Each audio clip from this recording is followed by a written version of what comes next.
Welcome back. We are all set for Tina Hacks and her run of Monster Boy and the Cursed Kingdom. Take it away.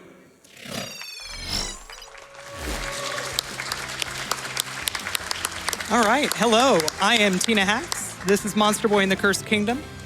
I'll let my couch introduce themselves and then we can get started. I'm Cyclone, also known as White Zephyr. And I'm Authorblues. All right, so time is going to start when I skip an upcoming cutscene. So, are we ready? I'm getting thumbs ups.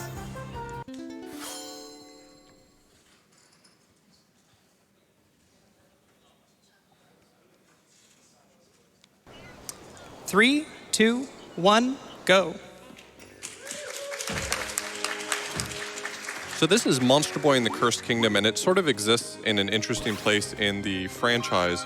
So this is based on the same properties as Wonder Boy and Monster World. And this exists sort of in the same space as The Dragon's Trap, which was a remake of Wonder Boy 3, The Dragon's Trap, that was released recently. Whereas Dragon's Trap was strictly a remake of Wonder Boy 3. This one is sort of a spiritual successor. It has some of the same concepts and ideas as that game did, but it sort of takes its own spin on it. It has a completely different story. It has a completely different, the level design's different, the character design's different, but it follows in that same arc. So in this game, right at the beginning, we're trying to get 10 coins in order to buy these boots, and we would have had to otherwise fight a bunch of enemies for it, but nicely we have this clip right at the very beginning that allows us to clip down to where we can get a bunch of coins for free because we need to buy these steel boots. Yeah, our good friend the crab helps us out there. Yeah, we'll be seeing clips like this throughout the entire run. But we need to buy the boots so we can get under the water here to get a shield that is required to progress past this point. And one thing that you'll notice that she does quite a few times throughout this run is this chest warp mechanic, where if you save right after you open a chest but before you collect the item, it won't update your warp or your saved location, but it will still give you the item. So it saves us a little time moving on the overworld. She still got the shield, but the chests are typically save points. They're typically locations that you would save and quit back to. So it's a little bit of a time-saving mechanic that we're going to see a bunch of here. Yep, and we just rescued our good friend Papelagu from a barrel. You may recognize him from Monster World 4. This is actually an official Monster World game.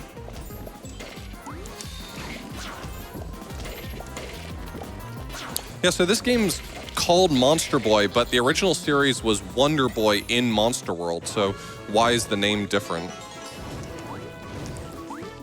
Yeah, so this game was originally going to be a fan game, kind of a spiritual successor. And the story, as I understand it, is that there was a Kickstarter, and the creative director for Monster World ended up on the team and was able to secure the rights to the rest of the Monster World property. And so now we have a sequel. So this game is more of a platformer than it is an adventure. I mean, at its core, it's really more platformer than anything else. And so one thing that you're going to see here is Tina is going to be basically having to overcome platforming challenges in order to get from one point to another. Right at the beginning, this is meant to be more of a tutorial of the system of the game before we can get to our first mini-boss, which is the squid fight.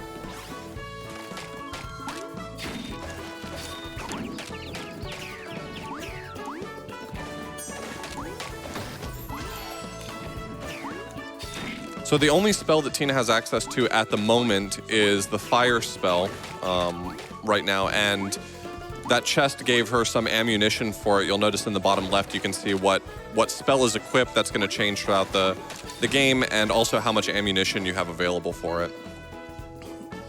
I've been quickly going over the plot real quick. We play a character named Jin. Found out that his drunk uncle has been turning the entire kingdom into animals.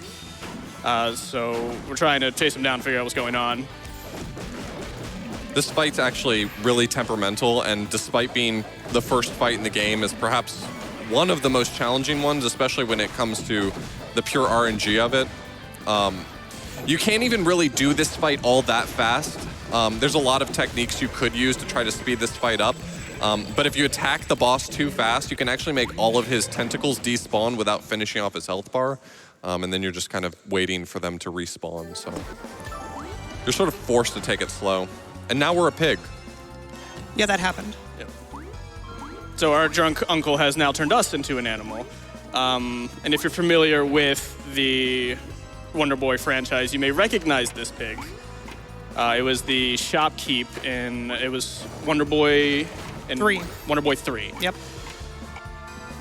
So one thing that you may have noticed, Tina did a very small sequence break. This game has a ground pound mechanic when you're playing as the pig or the human. And one of the interesting little movement quirks of that ground pound is that as you start the ground pound, you actually gain a little bit of height and you have control horizontally. And so we can use that to skip some things either by gaining height or by moving horizontally in ways that maybe aren't intended. That's a mechanic we'll see a lot throughout the run. Yeah, keep in mind that little bit of height that you gain from the ground pound, because that's going to play a big role in some glitches we're going to see later. Much more pronounced glitches than just gaining a tiny bit of height in order to get onto a platform. This clipping move is actually kind of interesting. The way that the clip works is that the hitbox on the front of your character and the back of your character are slightly different. There's a small discrepancy in its size. And when you crouch and turn around, the game doesn't actually move you. You're not allowed to move left or right when you're crouched. And so if you can get your back against a wall and then crouch and face the wall, part of you is inside the wall and you actually get pushed down from it. So you can use that to clip through some things. We're going to see a lot of that. Good fight. Really solid fight.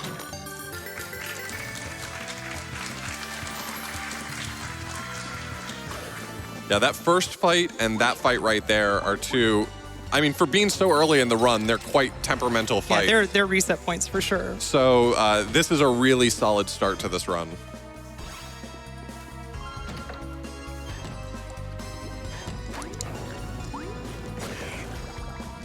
And one of the That guy's just not having it. Yeah. one of the mechanics of the pig form is she has the ability to smell. There's like these gas clouds you can see, and when you smell, it'll give you a hint as to how to progress. There was that part back before that boss where there were a bunch of branching paths, and if she went the wrong way, it would take her back to the beginning. So that was another little sequence break here. The platforming in this game is designed to sort of challenge you with puzzles in each room. And fortunately, often as is the case with puzzle design, sometimes you can find little sequence breaks through them. And that's the case in this game. There are a lot of really big sequence breaks that we're going to see. But even the individual rooms, the very small scale skips, almost every room has something. Yeah, a lot of these puzzles are pretty slow to do normally, so even with a couple of these taking a couple tries, we're still saving time.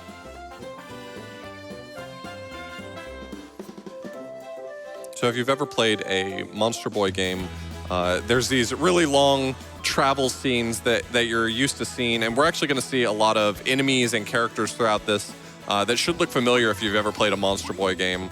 Wonder Boy game. Yeah, to make things even more confusing, this is Monster World 5, Yep. Oh, God. Wonder Boy 7. Yep. Both of those statements are correct. Yeah, because Wonder Boy 2 is actually Monster World 1, right? Mm-hmm. And there were 2 Wonder Boy 3s, one of which was Monster World 2. I only know that the thing I said was true. So right here, what she's doing, she's gone out of her way and she's found a hidden power-up. So the way this game works is it gives you magic and you can find power-ups that allow you to carry more ammunition for that magic. This was a hidden power-up for gaining more ammunition for the lightning spell, but as Tina didn't yet have the lightning spell, this gave her the lightning spell. And the reason why that's kind of interesting is because the game definitely does not intend for you to have the lightning spell at this point. It's perhaps a very slight oversight that you're able to get the lightning spell at this point. It doesn't really make a big difference, so it's not that big of an issue. But it does allow a few small sequence breaks throughout the next few rooms that save a little bit of time on some incredibly frustrating puzzles. That gold mushroom is trying to run away from you, but you got ahead of it. Yeah, he's trying to run from you, but Tina's too fast for him. These fireballs that are chasing her, by the way, are also goof gas. So if she touches them, it reverses her controls. Yeah. So she has a vested interest in not getting hit here. That was really good.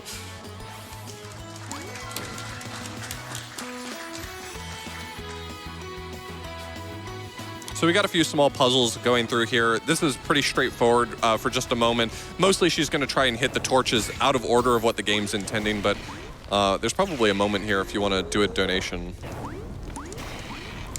Sure thing. We have $25 from Lucas Aurelius, who says, Tina Hacks is sure to keep this run on Tina Tracks. Good luck on Monster Boy. Thanks, Lucas. Thanks, Lucas. So that was very much out of order there. The timing is fairly precise. I can attest to that. I've recently picked this up, and I spent probably 30 minutes trying to just do that, and succeeded probably 3 times. So the actual time save that happens here is this room right here that she's entering. Sorry. Yeah, actually this one and the next one.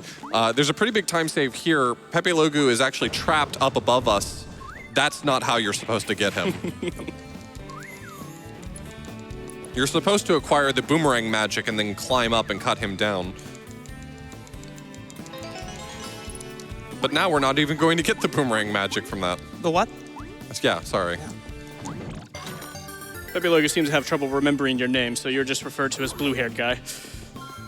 With all the blue hair you currently have. Mm-hmm. The other time save that we have from having the lightning spell early is in this room, there's a little back and forth puzzle that happens. And being able to hit that switch right there to skip this entire room is intensely frustrating to me, someone who ran this game before we discovered getting lightning magic early. Yeah, so there used to be a extremely tight trick that we would try to do where we'd hit that mushroom and make it bounce the way that you saw, and then try and do a ground pound off of it to bounce up to a switch early. You know, back in my day, some right. of these tricks were actually hard. So roughly this point is where we were supposed to have gotten lightning magic. So it's not a huge sequence break, but it does make for a little bit easier time on some of those. Oof. So Tina was trying to bounce off of that enemy to grab a rope on a higher screen. It will actually just let you. Every one of these rooms, she's trying to save a little bit of time on the cycles here. Yeah, these are all fairly tight, but if you don't go for the tricks, you can't get them either. This room's supposed to involve pushing all 3 boxes into place, but fortunately, a well-timed ground pound can allow you to only have to push one of them. So a quick update, that was Foximus, and his kids have been kidnapped. We're supposed to go find them, so we're going to do that, because we're the good guys. We will find them. We will find them. It's what heroes do.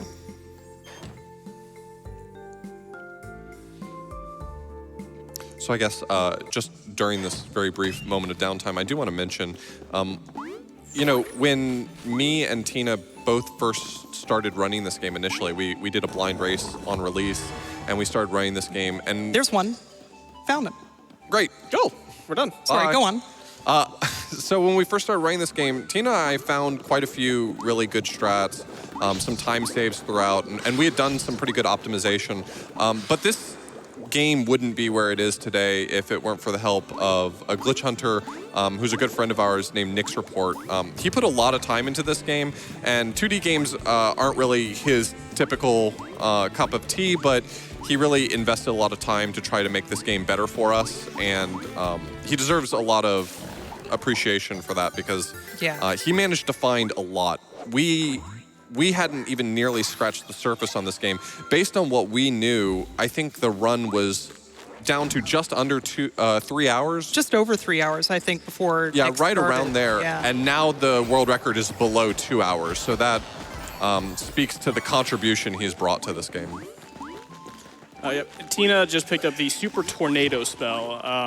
Launches a tornado and it'll bounce back and forth. Pretty useful for that screen, pretty useful for the boss coming up.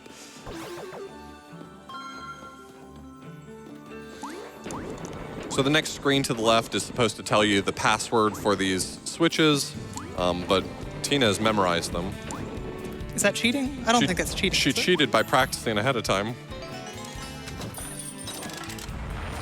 And now we go into our first actual boss fight.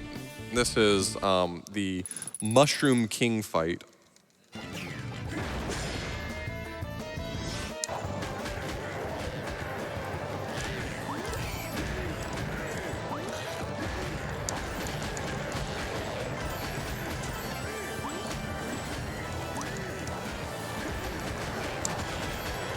He is not cooperating with you.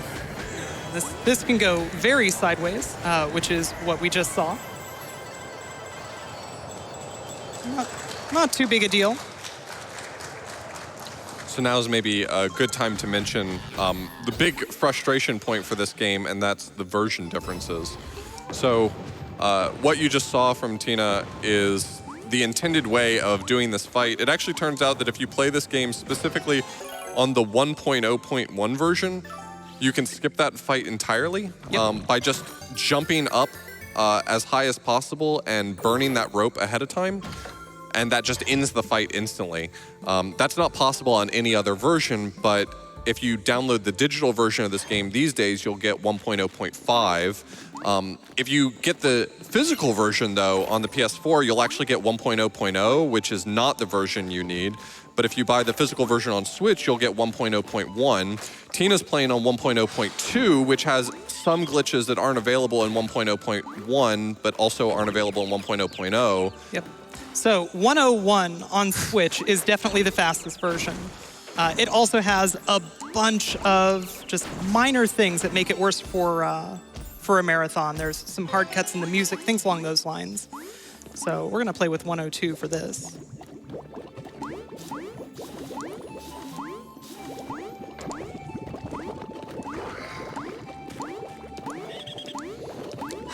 Probably have a moment for donations if you'd like to.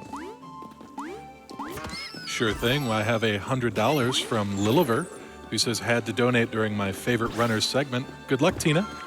Thank you. We also have $25 from Anonymous, who says, good luck, Tina, and make sure to go thax fast.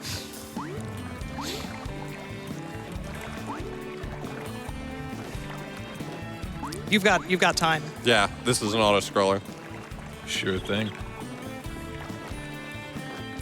Got $20 from Lat Mackey, who says, loving the Monster Boy and Wonder Boy and Monster World and the Cursed Kingdom, copyright not copyrighted.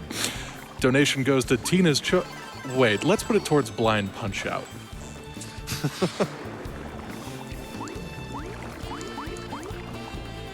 We also have $35 from Northeast, who says, hi from my own couch. Thank you, GDQ, for my favorite event of the year. Shout out to the runners, the crew, the crowd, the viewers from around the world, and the real treasure, the friends we made along the way. Oof.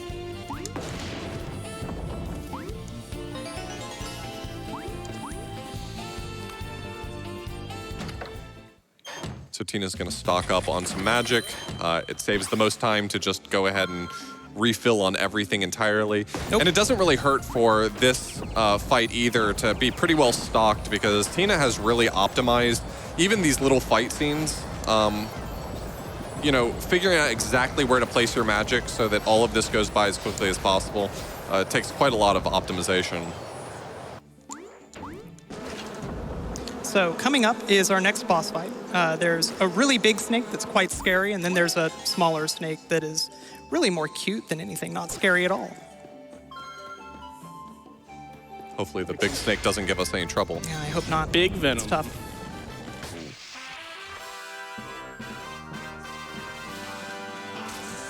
Good job, you did it. Hard fight.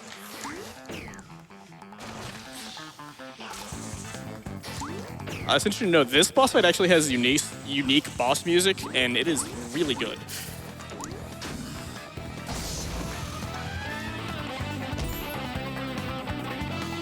So the theme for this part of the boss fight is that you can't harm him while he's up on his platform.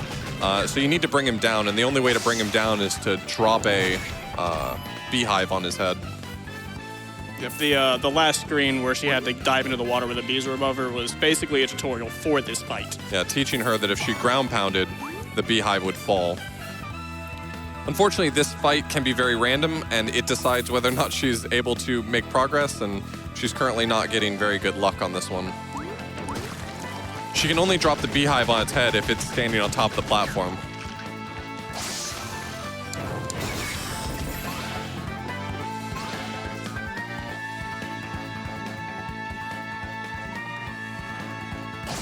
And for this last attack here, the platform the snake is on actually activates, and you need to use lightning on it to flip it over.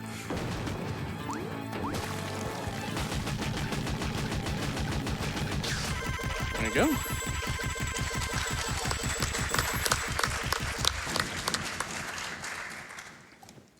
So now that that snake boss has been defeated, what has been left behind is the essence of that creature. And so now we are going to collect that essence. We're going to have the power now to transform into a snake additionally. We only had the ability to be a pig. We were turned into a pig. So that is our true form right now. But we've collected this snake essence, and now we can, at will, turn back and forth between them. And this is really the mechanic that's going to sort of describe the rest of this game, constantly switching between different creatures, whatever is best for the situation at hand. It also turns out that the ability to switch between creatures is going to open the door for a brand new type of glitch, so I don't know, strap in. Yeah, so let's explain that real quick, preferably before the next area where we're going to see a bunch of it, and also it just has really great music. So the ground pound, as you saw, has a little bit of upward momentum, and changing into another shape cancels any animation that you're in the middle of. So the astute watcher might be able to guess what's coming up. But I will say that the name of the glitch is Flying Disco Pig. Now, I will say there is some flashing here if you have epilepsy. I've been told that this is probably not enough flashing to be a problem, but take care. This is your warning. Yeah. This is your warning. It's coming up in about 60 seconds. Now, Tina mentioned the music, and we are coming up on my favorite track of the game, the Frozen Cavern.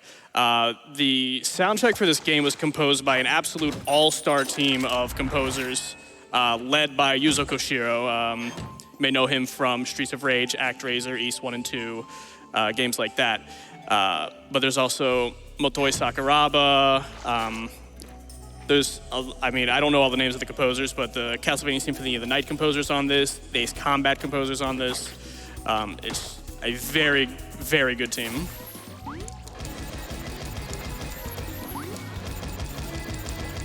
There you go. Nice. So as you can see now that we have the combination of the pig who can gain height when he ground pounds and any other creature, honestly, we can now basically just hover anytime we want to. And it may not always be the best option, but it is now an option in our arsenal.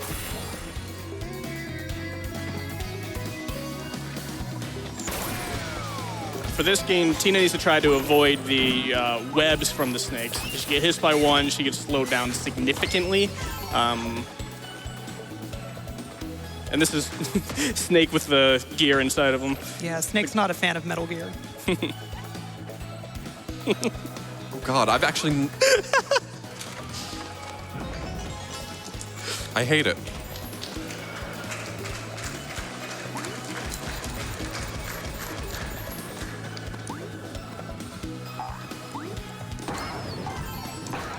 So that hover ability will not be the magic cure-all to skip every single puzzle. For that, you'll have to wait a little while. But for right now, it does allow us to skip some puzzles.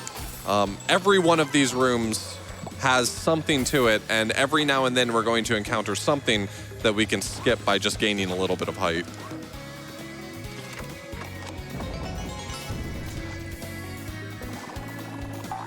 Now, in the 2 rooms ago, there was a save point that we intentionally skipped. It's a little out of the way as it is, but we needed the save point from before stored. We were talking about the item warping before. We're going to get the second instance of that coming up, and this is going to save a lot more time than the first one. Yeah, so this is also the only instance of that item warp, chest warp, whatever you like to call it, glitch, that isn't just skipping backtracking. Because this is going to take us back quite a ways, and we're going to use this power-up that we gain to make it so that we don't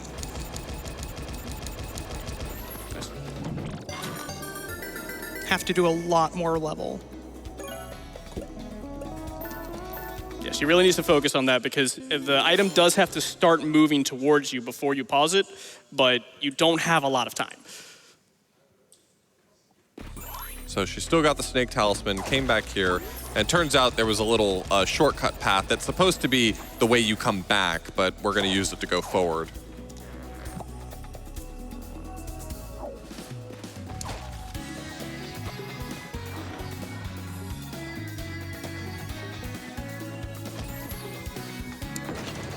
There is a switch above there, so you need a lightning bolt to hit it. And she's probably going to stock up on magic here for the upcoming boss fight.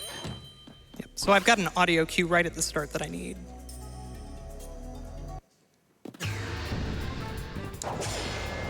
Nice. So this boss fight is one where you sort of get an opportunity to attack the frog outside of the frog, and then he eats you and you go inside the frog and continue the fight inside there. I think you're supposed to hit the heart. Yeah. All indicators point to the heart. There are several optimizations that are going on here. First, she's optimizing the amount of damage she can do outside the frog, which is modest, but it does make a pretty big difference. And then also optimizing the way that she attacks the frog on the inside to keep her from having to climb all the way to the top while still dealing a lot of damage. And typically this fight would force you to do 3 phases of this where you were... likely a 3 cycle. You think so? Yeah, because of that quick attack that the frog did. No, I don't know. You're good. Maybe? I think that's it. You're good. Yeah, that's it. Well done. Okay, then. So Just kidding. This fight is meant to be 3 phases, but because of the combinations of little optimizations that are going on there, you can actually finish him in 2 phases, which makes a really big difference in this fight. So now we just defeated the frog. We gained the frog form. Now this character might look a little familiar.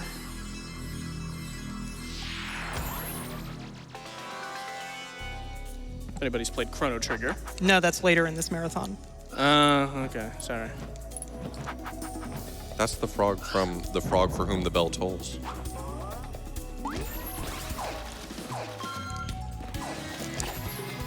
So with the frog form, we actually, the pig and snake forms don't get access to any gear. Now that we have the frog form, we can start equipping swords, armor, bracelets, and shoes. But it only applies to the frog currently. If she were to go back into pig and snake form, she would not have any of the defense bonuses. And right now, we are actually going to get a new piece of gear required to progress.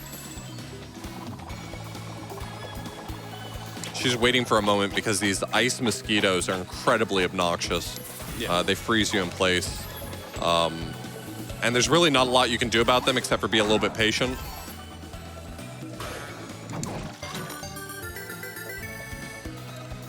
So she's going to use the chest warp again to try to save her from having to progress through this room. This, however, mostly just skips some backtracking. This isn't going to be outright skipping content. She's going to have to go back the path that she was already going to go. This just moves her forward a little bit. So those crimson boots that she got allows her to melt ice blocks under her feet. Nice. Well done.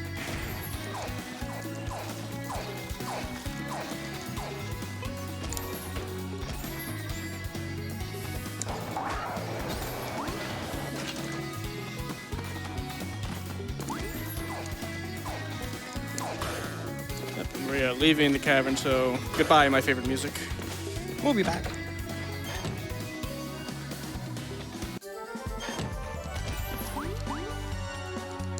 So what have we got next? The temple Uncle is next, if I recall. Yeah, so we're picking up a magic refill here. We want to get a little more of that for the upcoming boss fights. We really did expend a lot of our resources for fighting the frog boss. There's a lot to be used there. And Tina is buying the mage boots here. The mage boots aren't strictly faster. No, they're slower.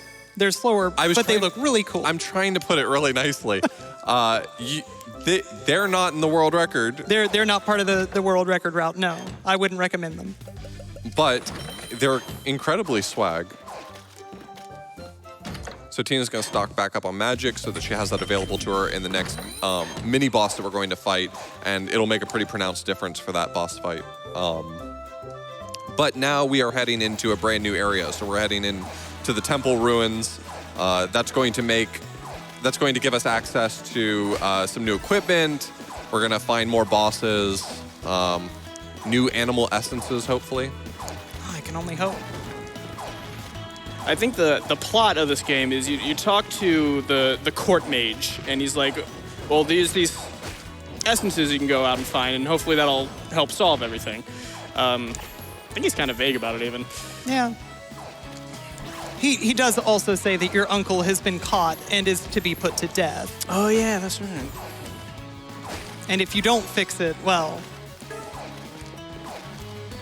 it's not good for your uncle. You reap what you sow. I'm not sure that he killed anybody yet.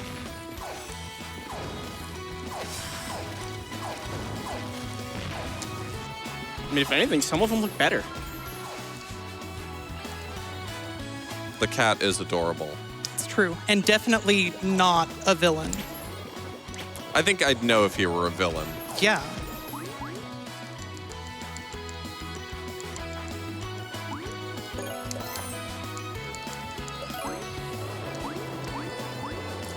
So the function of those shoes that she bought is if you hold the jump button down while you're in the air, you hover slowly.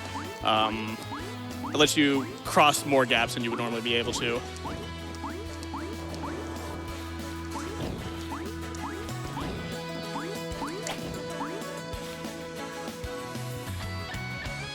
But they aren't strictly required for anything. So we're going to encounter our next NPCs. They want the treasure that's hidden inside these temples, and so they ask us to help out. They seem nice. This screen is a very annoying screen, casually. These birds will knock you off and reset the entire screen. And you just have to keep trying until you get it. All right, so here I'm going to trigger the screen transition and pick up this key on the same frame, which skips the text box. It's like a 1 second time save, but it feels real good when you get it.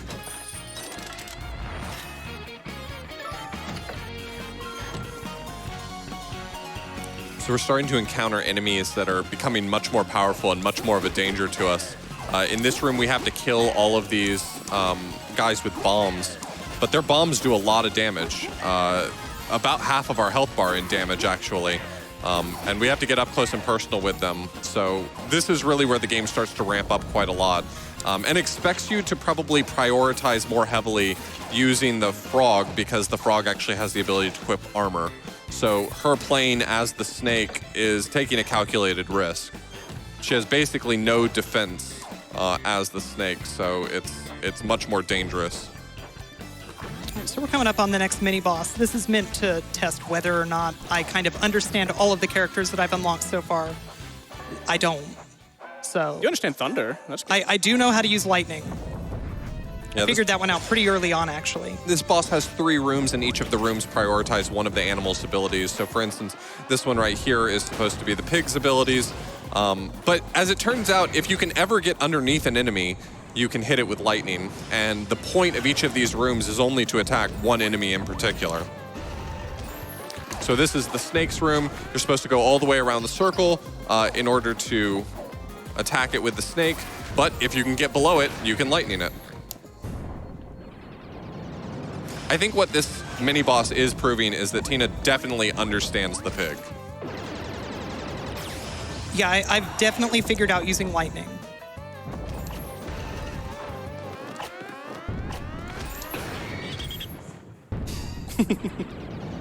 Press Y to win. Okay.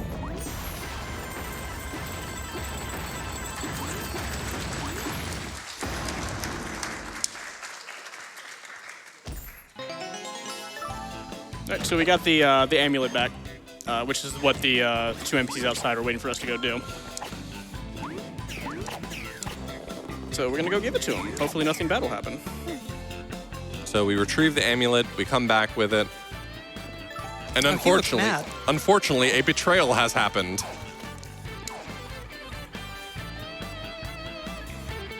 The cutscene that Tina skipped was this guy right here stealing the amulet, and he says we can only have it back if we beat him in a race. Well, as it turns out, the mage boots allow you to preserve all of your horizontal momentum, so we're gonna style on him.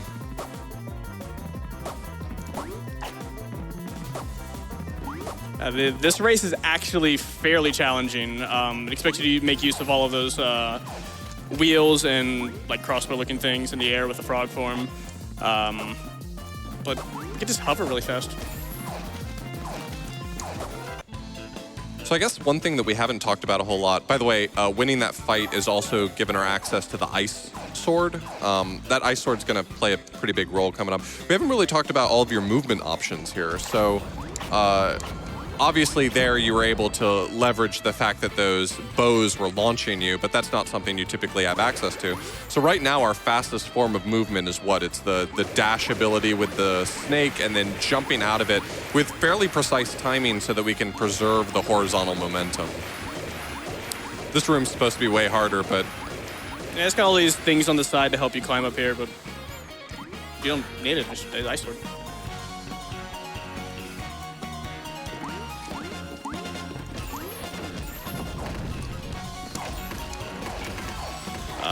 An additional benefit of getting the mage shoes, there's a room coming up where you're supposed to go down and around. You can just jump over these spikes right here. Yeah, we can save just a little bit of time here with the mage shoes. Still does not make mage shoes worth it. Nope. We just tank that hit in the world record route. See? I told you. Yeah, so the frog can eat the dragonflies. Just actually restores health. Yeah. Each fly saves 1 heart. So this amulet, this talisman now allows us to pick things up with our mouth. An ability we didn't have previously, but allows us to pick up blocks and things and move them around. You saw Tina there use the block by placing on top of herself to clip through things. We'll see maybe a little more of that coming up in a bit, but for right now, the ability to grab things is going to allow her, for instance, to grab bombs and throw them to break walls. And they're really not happy when you take their bombs. yeah. They don't like it very much. We're supposed to also carry a bounce block all the way across this room, but we can fly.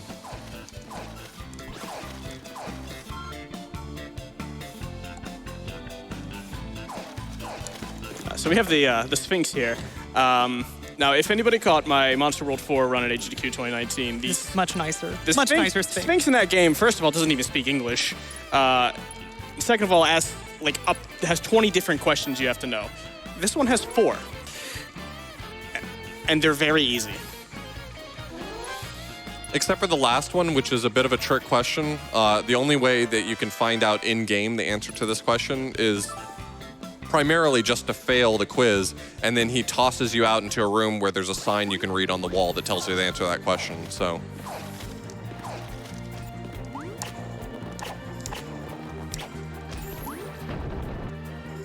So we're about to pick up another pair of shoes here, and this will allow us to double jump. We would not actually be able to get back up without flying unless we have these shoes.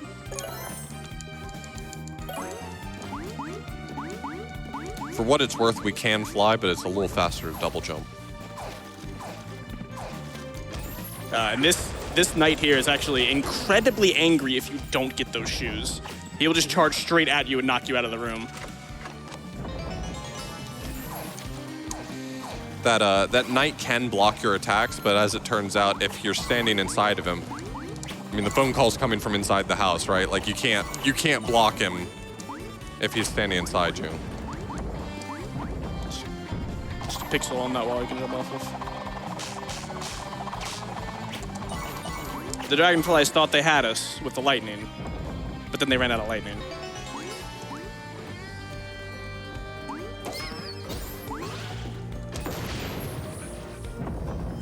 So we're trying to activate 4 pedestals inside this temple. Once we activate all 4 of them, that'll give us access to the end of this stage. So we're going all around this temple, trying to find these 4 pedestals. This area is very, very complicated. There's multiple of these rooms you have to turn around to get to that green block at the top left there. We can just fly, though, so we don't need it.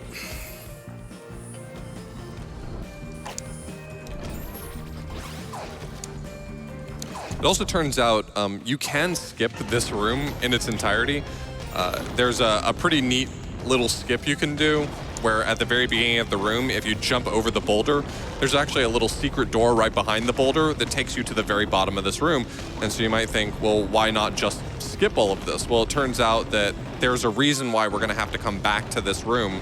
And if you skip it, you'll have to do this anyway, so you might as well just do it on the first pass. So unfortunately, there is a skip possible, but it's not actually useful, which is the saddest kind of skip.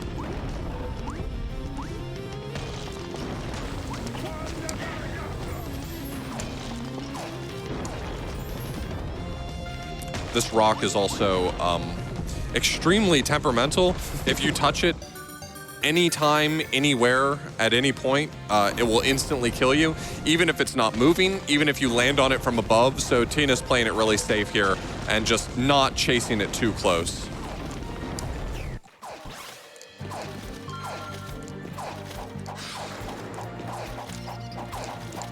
That was really nice. Doing that in one cycle is actually pretty challenging, and she stalled a little bit right at the beginning, so the rest of her movement was good enough that it meant that she didn't end up missing that one cycle. This is the real hard room.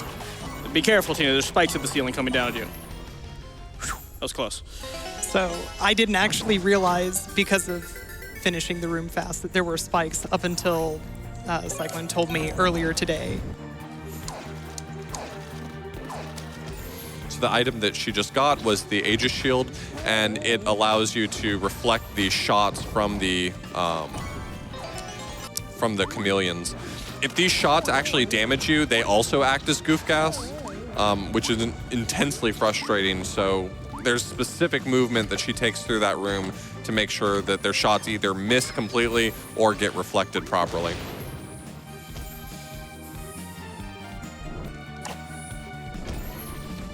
So this fourth area, oh, you gotta go back, right? Yeah. Yeah, so this little detour that she's going to take isn't going to matter all that much right now, but she's collecting a... It's an in-game item. Yeah.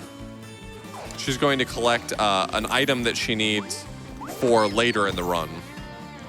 It just makes more sense to collect it right now while we're already here.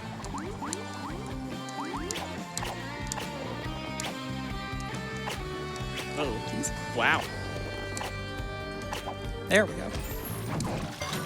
So we're doing another test warp here, so we don't have to backtrack back to that safe point. That was good.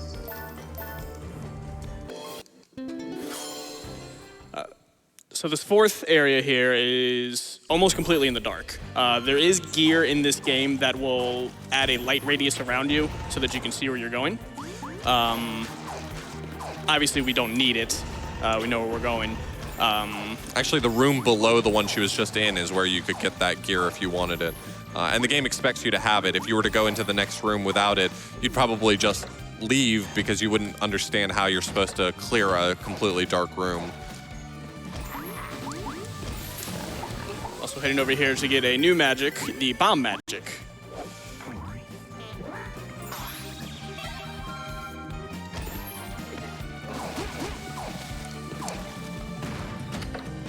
So now, instead of having to steal bombs from enemies, we'll be able to create our own bombs at any point, which is going to be a very useful tool to have available. And here's the dark room. You can kind of see a little bit with the form change, but you'd have to constantly be doing that.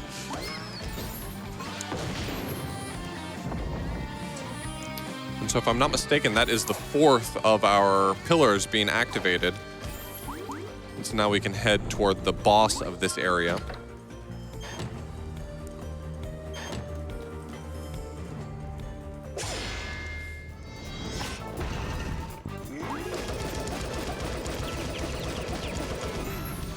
So there's a few things going on in this fight. First, he's going to spit out enemies. Then he's going to try to attack us, and we need to stun him because if you attack him any other time, he'll just deflect your attacks. He won't take any damage.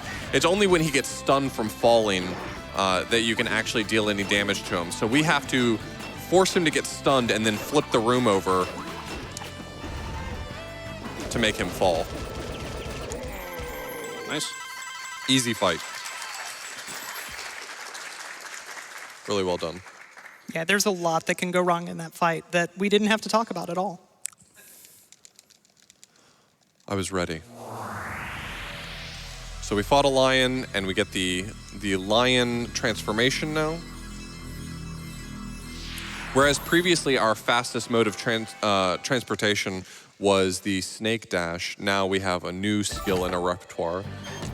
The lion can actually dash, and while he does have a cooldown, he has a meter that will refill automatically but will deplete as we dash. It still is our fastest mode of travel, and we'll combine it with some other things as we move throughout the game in order to continue finding new and creative ways of going fast. I hope we get to see that mechanic again. The one where you hit the wall? Yeah. Yeah, that's a really cool mechanic. I can't wait to see how else it's used.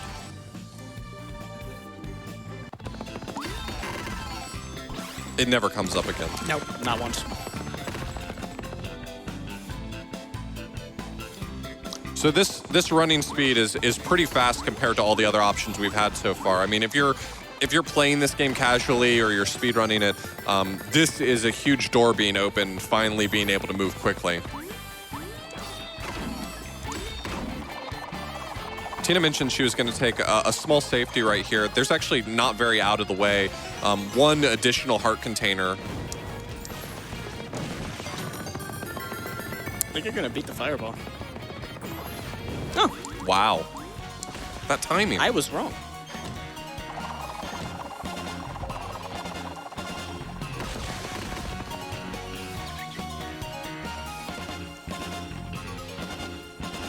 Probably have time for a few donations right now. Sure thing. First, I'd like to mention that the next run after this one, the Textorcist, has a challenge that has not yet been met. That game is like a cross between The Binding of Isaac and Typing of the Dead, and we have a hand cam incentive for $2,500. We currently have 1631. I'd really like to see that get met. We have until the end of this run, so a little over an hour.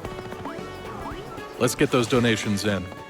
Yeah, you're going to want to meet that one. That's really, really impressive.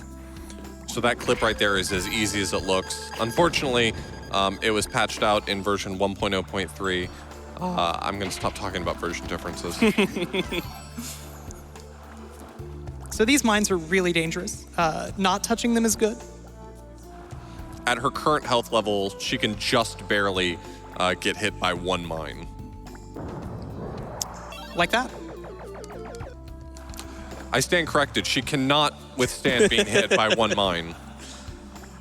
And this area is another one of those dark areas where you're supposed to have the gear on to give you a light radius. I honestly think Tina ran into that bomb just to prove a point. I promise you I didn't. It kind of looked like she wasn't even going to get hit by it. Yeah, I thought I was good. All right, there's only one more dangerous one. And we're good. Nice. It's not scary at all. Well, it's terrifying for us. So this section's not too slow right now because we're swimming with the frog, which is incredibly fast. But now we're heading into the little maze section that we can only really do with the snake, and that's a little bit slower. There's actually an air meter that's appeared now under the health, so she's on a time crunch and she's doing it entirely in the dark, and parts of this get a little bit difficult to navigate. This puzzle right here, you just have to hit each switch a specific number of times. The solution to this is actually to the left after you get down into this area, but it doesn't change at all. But she didn't even look at the solution because she memorized it. How dare she? She's cheating. Look, I asked GDQ staff. They said cheating is okay. Oh, okay. Well, as long as cheating is okay, Yeah. then it's not cheating.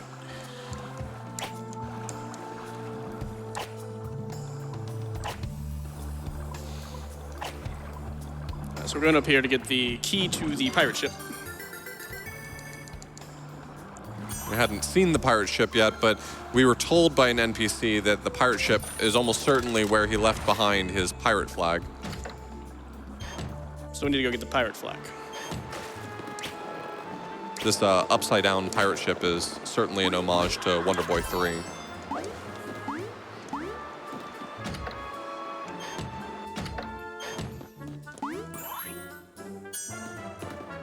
Alright, so we have the flag. I'm going to take it back to that pirate we saw earlier. And he's just going to tell us to go take it to the lighthouse, put it up there.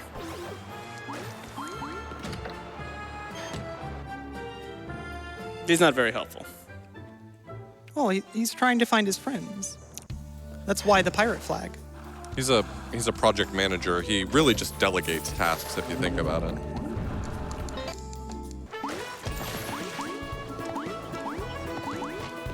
We didn't talk about it before, but this section here, before she clipped into that boulder, there's an entire side quest that takes about, 3 minutes? Yeah, it's a good long time.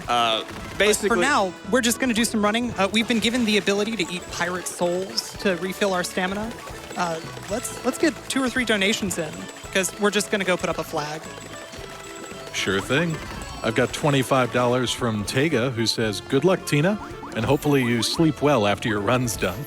Donation can go to her choice. Heart. We also have $25 from Diana, who just says, "Good luck, Tina." Keep them coming. I've got to run back. We've got 50 from Nogia, who says, "Had to donate during my favorite runner's amazing Monster Boy run." Tina, are you going to mention the glorious pig eye patch? So there is an explanation there. The sprite, if you look left or right, it mirrors itself. So obviously, the pig wears the eye patch on both eyes. If I were to idle, and unfortunately it would take a couple minutes for the animation to play, the pig does just change the eye patch. So FTG Games know what they did. All right, so the flag attracted some unsavory attention. So we're gonna go to Davy Jones's pirate ship. Yeah, this area is like a... It's a whole, really cool. This area is a whole dungeon on its own. Let's see if I can get this. This is really tight. Nice. Okay. So this whole area is a pretty significant sized dungeon all on its own, and she just skipped from the beginning of it to the end of it. There we go.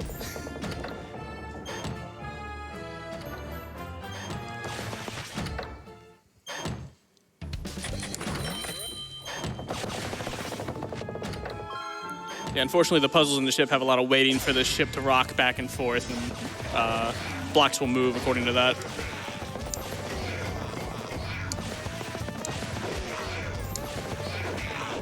We're here because we really like that guy's staff, and we want it.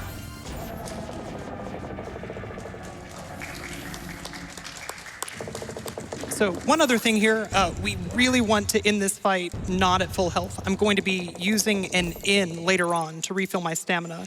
They won't let you sleep at the inn unless you're hurt, so this is good. We're good. And now's another great time for donations, because we've got some cutscene that I can't skip. You got it. I've got $25 from Evan Grill, who says, "Hey, Tina, really enjoying Monster Boy from the audience this morning. 2 questions. 1, how'd this pig get the eye patch? 2, how does he switch eyes so quickly?" You know. We've got $25 from Melomancer, who says, "I told myself I'd donate when pigs fly, and well, here we are. No way to worm out of this one. Thanks a lot, Tina. Donation goes to Runner's Choice."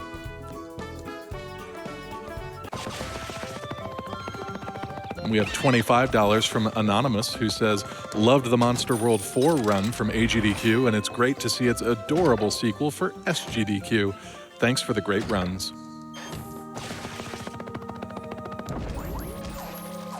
All right, so we are going to be making our way to the volcano.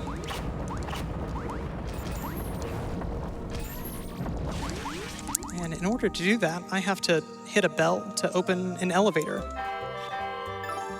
Like that. There's not a whole lot to talk about. I'm going to be doing some running. You've got time for 2 or 3 more. Sure, we have $20 from Uranier, who says, "Yo, dog, I heard you want to donate, so I put a donation in your donation so you can donate while you donate." Donation. And $5 from Thalen, who says, "Late night crew hype." Now, Tina, you just bought 2 pieces of gear there. What were those? So I bought some armor, which gives you armor.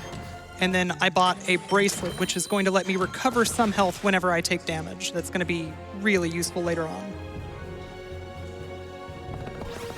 Give me 2 more, because we're going to do some more running.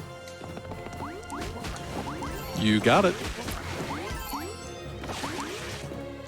We have $25 from Jacob Oscarson, who says, "Always a sure sign of summer when SGDQ starts." And chest warp right out of here.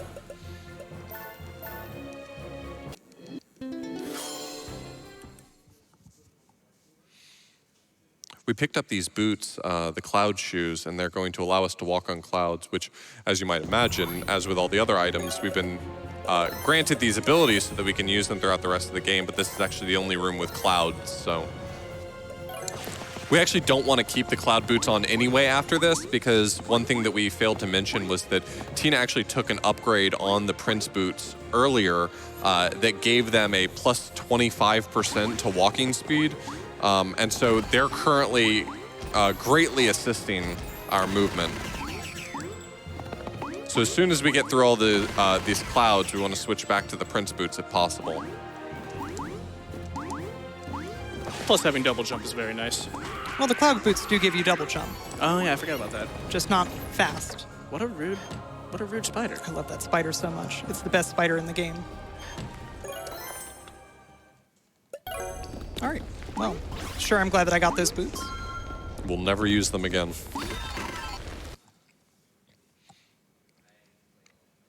All right, we're gonna fall a little bit, then I'm going to run on some lava that's glitched. You've got time for 2 more. We've got $20 from K Adam126, who says, "Couldn't sleep, so I get to enjoy more SGDQ. Thanks for making the summer heat more bearable. Donation goes to the Handcam Texorcist incentive, because that sounds awesome."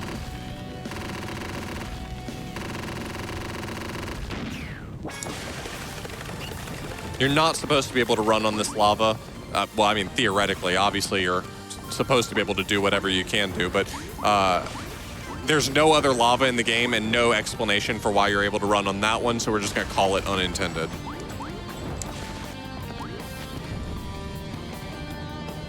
Unfortunately, lava is creating quite an obstacle for us right now. The flow of the lava and the movement of it up and down is controlling the pace we can go through here.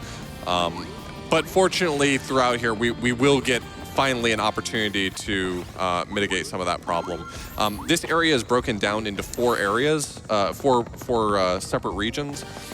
One thing that's gonna happen here really quickly, Tina is gonna get herself stuck inside of a 1-tile high gap, and it's gonna skip a pretty big segment of that room. That happened right there. It's kind of hard to commentate it faster than she does it. Yeah. But through a combination of a number of disparate glitches, we end up with the ability to skip half of this room. The combination of the teleport rod clipping you through blocks, something that's probably not meant to do, and then also the fact that if you do find yourself in a 1-tile high gap as a 2-tile high character, it can clip you left and down, so. So Tina set up another chest warp right here, and we're getting the Lion Talisman, which will allow us to do an upward dash. That's a pretty big upgrade for the Lion's ability, because while he's currently able to move horizontally quite fast, we haven't yet gotten an upgrade that really allows us to do any vertical movement. I mean, we've been kind of abusing the pig, but now the Lion actually properly has an ability that allows him to move upwards better, and we will be using that quite a bit. As I mentioned, this area is separated into 4 different regions. So every time you see her hit a gong, that's 1/4 of the volcano done. So she's working toward her first gong, and the idea is that once she does all 4 of them, that will finish off this volcano. Shout out once again to Nyx. Yeah. So that's a Nyx clip named after Nyx Report, who found those clips. They changed a lot of the speedrun. Yeah, so the idea there is same as before when you clip into a wall as the snake, it pushes you down a tile.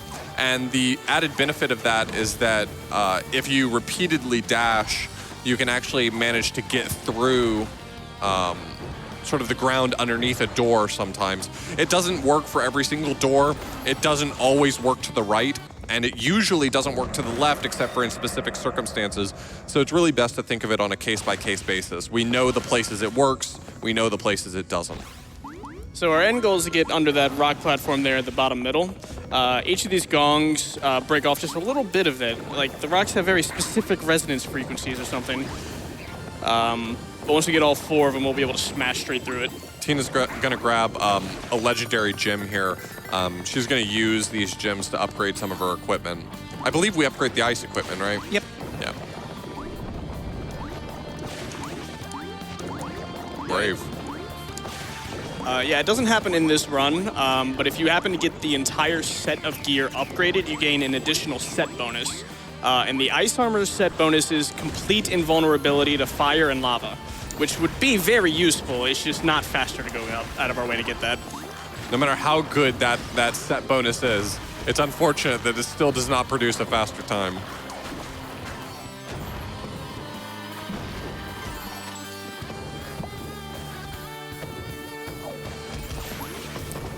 So fortunately, at this point, this is really the point in the game in which that clip that she did under doors really is going to allow us to skip a lot of content. For instance, the puzzle in that room is really just obnoxious to perform.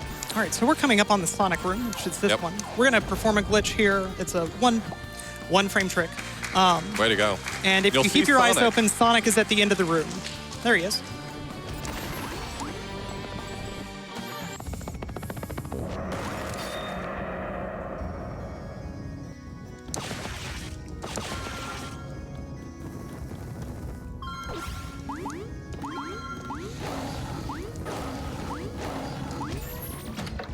So Tina's going to use this brief opportunity to upgrade her equipment. So what did those upgrades do specifically? More armor and then the ability to freeze enemies, which we're going to see right here. So there's Pepe Logu. He's doing okay. Unfortunately, he's now very afraid of fire, and so this whole area is an escort quest. We need to bring Pepe Logu with us through this area slowly and very tedious, in order to get him into this room so that he can open this door for us. It's very time-consuming. It can be a little bit frustrating. Yeah, it's our headcanon that the events of Monster World 4 made him terrified of fire and lava. So she has no reason to be in that room right now. It's actually way out of sequence for her to go there, and she's not supposed to have access to it. But the reason why Tina popped her head into that room really quickly was because she wanted to set up a really high-quality save for the chest warp that she's going to do coming up. She could have warped back to that save point right there, but it's actually much better for her to warp in the direction she's going to be going.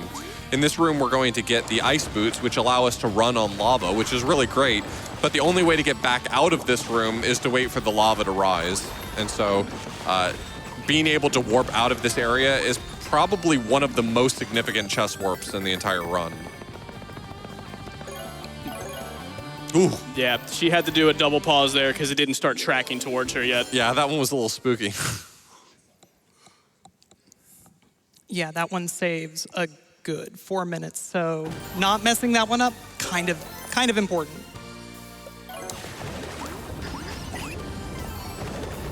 Okay, so the movement in this area is really, really particular. I'm setting everything up for a lava waterfall cycle that I want to hit at the very end of the room. That's the cycle she wanted to save time on right there. Nope, this is the one that I want to save time on. There it is. Oh, that one. Yeah.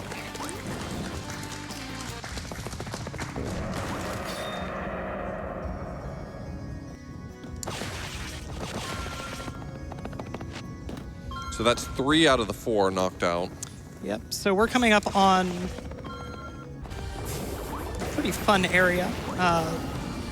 Towards the end of this section is a nearly 6-minute long auto-scroller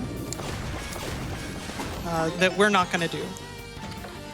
So shout-outs to Greenalink and Meteor81, who originally found and started playing with a hover in an upcoming room, which at the time, just due to the mechanics of it, we sort of derisively called Impossible Hover. And then shout-outs to Authorblues, who came up with an improvement on it, which made it much harder, so we started calling it Stupid Hover. But not impossible anymore. Not impossible anymore, just stupid. And then I improved that one, and so now it's super stupid. These are all technical names, by the way. Mm-hmm. So this room right here, the intended way to do this is you're supposed to bring down those 2 pillars on either side by doing 2 completely separate paths.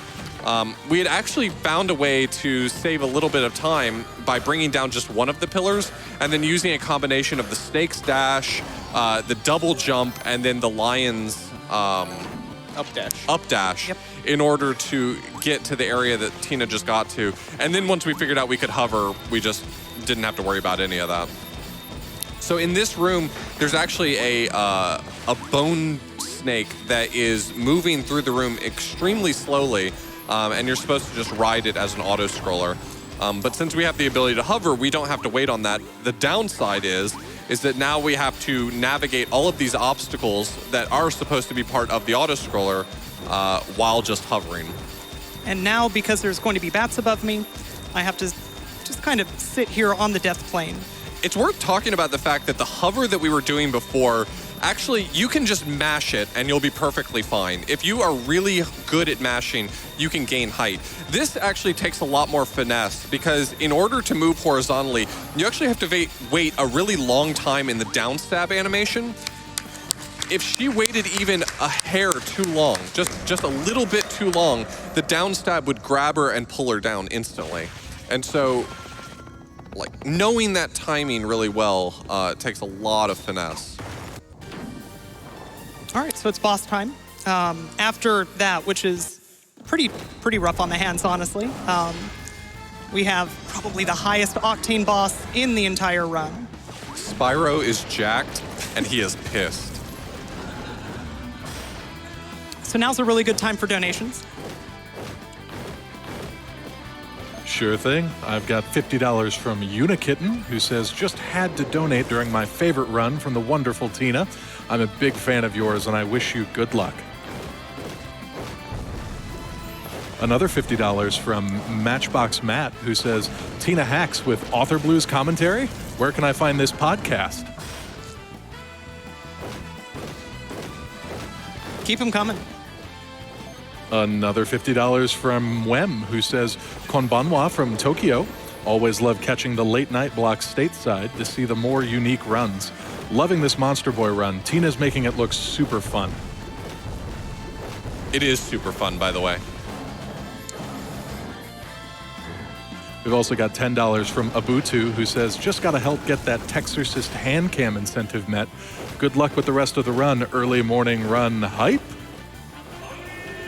And an update on that incentive, we have about $700 to go for us to unlock that hand cam for the next run. We've got maybe an hour to get that met, so keep your donations coming. We really want to see that.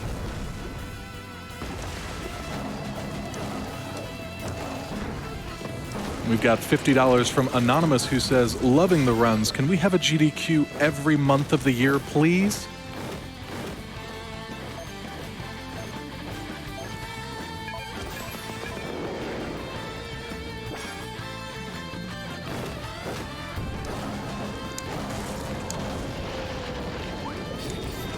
That's the Dragonflight. Perfect. All right, so now we're going to get another form. If you've noticed the pattern, you can probably guess what form we're about to get. And we're also about to get a really long auto-scroller. So I want to see how many donations you can read before the auto-scroller's over. Oh, that sounds like a challenge.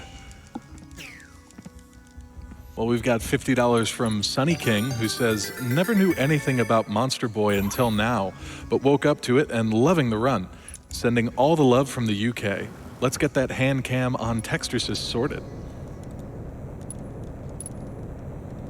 We've got $100 from Robin Lovoy, who says, with a burning interest for speedrunning and humanitarian causes, I had to donate this year. First time donating money here, and I'll gladly give up some of my summer vacation and night's sleep to support this glorious event. Love, Robin from Norway.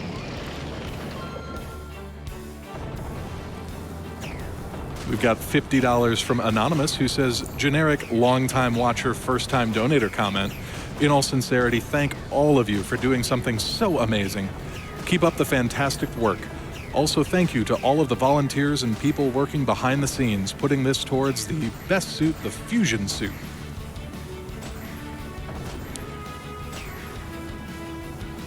$10 from John Locke Phone Punch, who says, first time donating. I'm terrible at watching things live, so I'm still on day one. But go whoever's playing currently. Love watching these speedruns, especially for an amazing cause. Everyone playing and announcing has been amazing as usual. We have $50 from Virgo Red Wolf with no comment. Thank you. We have $25 from Sturf, who says, having an incredible time at my first GDQ in person. Here's $25 to the Textursys Handcam incentive to watch Teddy Ross blow my elementary typing skills out of the water.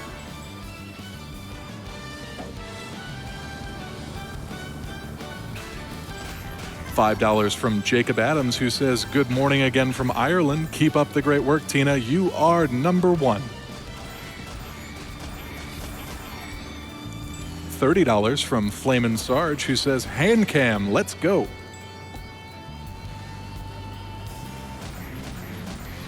$10 from Sauls Wazlib, who says, greetings from Australia.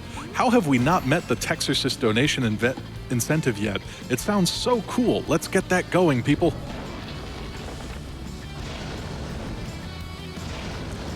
$100 from Khead161, who says, must see blindfold punch out. $67 from Lazy Cat Rye with no comment. Thank you very much.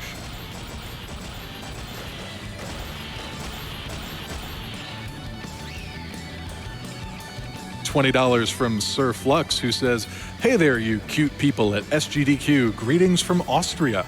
Can I get some hype from the crowd for this fantastic Monster Boy run? There we go.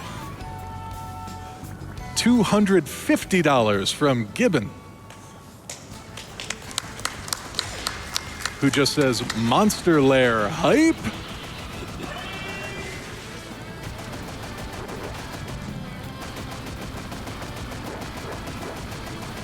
Brian94 donates $25 and says, shout-outs to all the great runners, commentators, announcers, and crew who've made this a great event so far. Donation goes to Deltarune for more speedruns.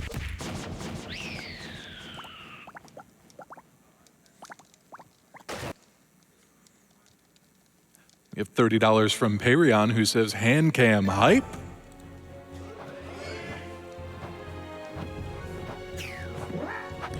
$40 from Big John, who says, speedruns are better than coffee to wake up with in the morning. I'm totally not putting off getting ready for work.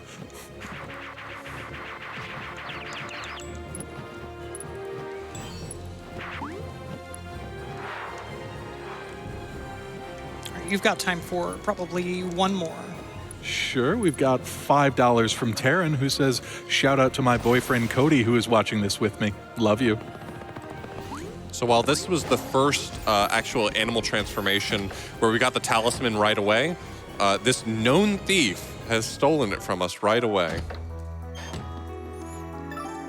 And we failed to mention it before, that small green dragon that shows up is actually the main character's brother. So he's pretty hyped that you're now Dragon Bros.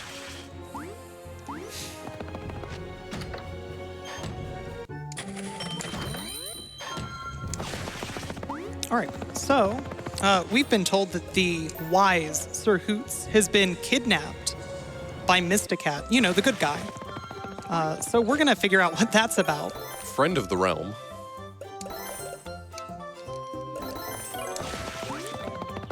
All right, now it's time to introduce another glitch. If I transform and jump on the same frame, I maintain my momentum. Forgot to mention the stained glass windows. Oh yeah, the stained glass windows there are all shout-outs to previous Wonder Boy series games. Each one of the windows has one of the protagonists from a previous game.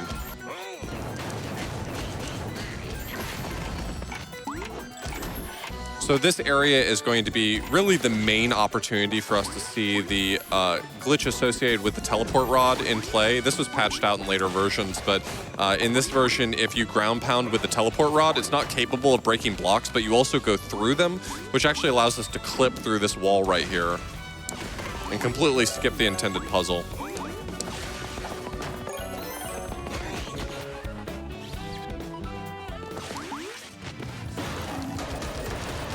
Again, he can't block if you're inside of him, so. So this is our stealth portion. If we get caught by any of these penguins, we will be instantly teleported back to the beginning of the castle. Like that? Tina was trying to demonstrate for us what that actually looks like. So if any of the penguins catch us from this point on, we'll get teleported back to that little holding cell. We don't want that to happen. Tina didn't want that to happen. And so we won't have that happen anymore.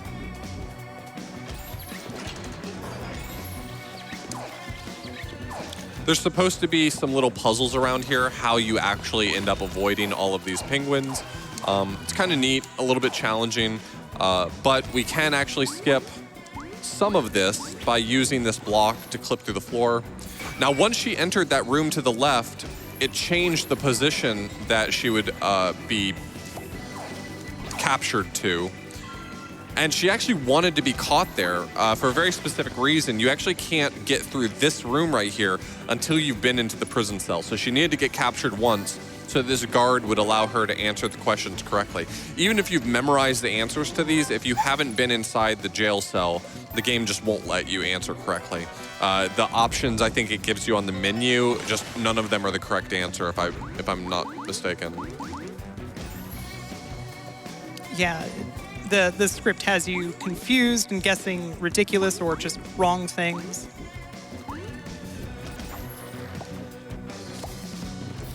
So we needed to find this key so that we could save Sir Hoots from his holding cell. She also wanted to get caught immediately, and the reason for that is that there's a neat little trick you can do here. If you teleport out of the holding cell and then use that portal to go back to the holding cell, you can actually, when you reappear, the holding cell is unlocked, so. There we go. So a little bit of marathon safety there. Just refill that health. My theory is that the jailers came by and saw that you weren't there anymore, and so they just unlocked the door. Why would you keep a door locked if nobody's in it? So we've now saved Sir Hoots. Yep, we tell him what happened when we had the talisman stolen from us, and he's like, oh, well, I had my my treasure stolen as well. What was his Fortune treasure? cookie. It's a fortune. It was a very nice fortune cookie. We should As probably far get as it. fortune cookies go. Yeah. It was shaped perfectly. It probably has a very good fortune inside. Well, if it's shaped perfectly, we don't know what's inside. That's why I said probably. Get the good music again, and it's gone. Not that this is bad music. All the music in this game is absolutely amazing.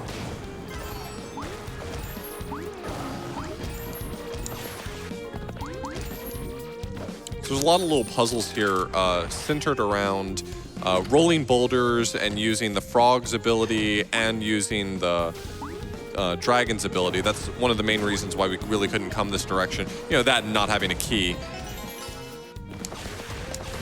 This first room we can actually skip. She can clip through the floor there. The rest of these, unfortunately, we won't be so lucky.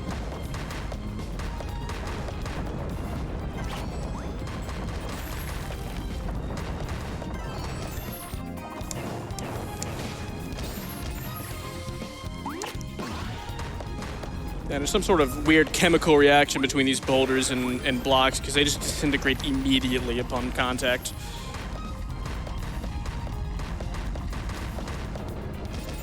Just gonna do a small little sequence break in this room. You're actually supposed to roll the boulder onto the left or to the right-hand side and then move the platform out of the way. But by placing the ice blocks a little lower, she could just roll the boulder straight into it. This room's a little long. We need to break into this chest in order to get the mansion key. Unfortunately, it takes 100 fireballs, and we are on a cooldown. Anytime we fire a fireball, we have to wait for our meter to refill. So this is actually pretty long. If you want to, get us a few more donations here. Absolutely. I've got $50 from Shmup Dog Joe, who says, I woke up way too early to see tinahacks bring the sword and board hype. Please put this towards Runner's Choice. I've also got $10 from The Pig, who says, I'm ready for my close-up. This is my good side. Tina is doing a little bit of camera manipulation here. She's being very careful about where she positions herself because if done right, you can actually cause some enemies to not spawn in the way that they're supposed to or otherwise not follow you in ways that would be inconvenient. And so while this is tedious and a little bit slow, there is some science to this, trying to make sure that enemies that you don't want to spawn that would otherwise make this even slower don't give you a hard time.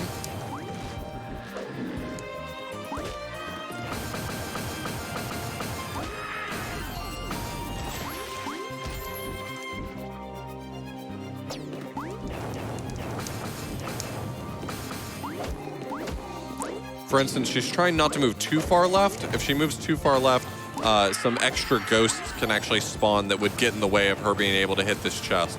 So the distance she is from it is completely intentional.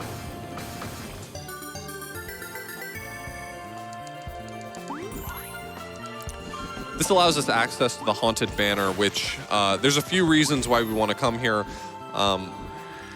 This area in the speedrun used to be very long. I believe 35, 40 minutes, yeah. Yeah, this area right here was a substantial percentage of the speedrun. And actually, thanks to a lot of the stuff that was found by Nick's report, that has been cut down significantly. So a few things that we have to accomplish while we're here. Pepe Logu has been kidnapped, and we need to retrieve him, not necessarily for plot reasons, but because he's actually integral to the boss fight of this area. We need to also recover the Dragon Talisman, because we can't do the boss fight of this area without the Dragon Talisman. And then we need to get to the final boss. And getting to the final boss is actually the easiest of all of those pieces, thanks to being able to just walk through doors whenever we feel like it. Yep. And one of the main mechanics of this dungeon is being able to possess objects. So we're going to smash the floor right there, and we're actually going to possess that light fixture up there and detach it. Right, it's a helicopter. It's now a helicopter. That's what happens when your ceiling fan detaches itself from the ceiling. That's just science.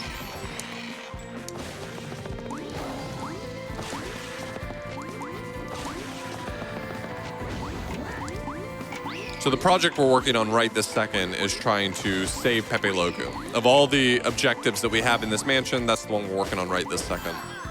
It's the most important one, really.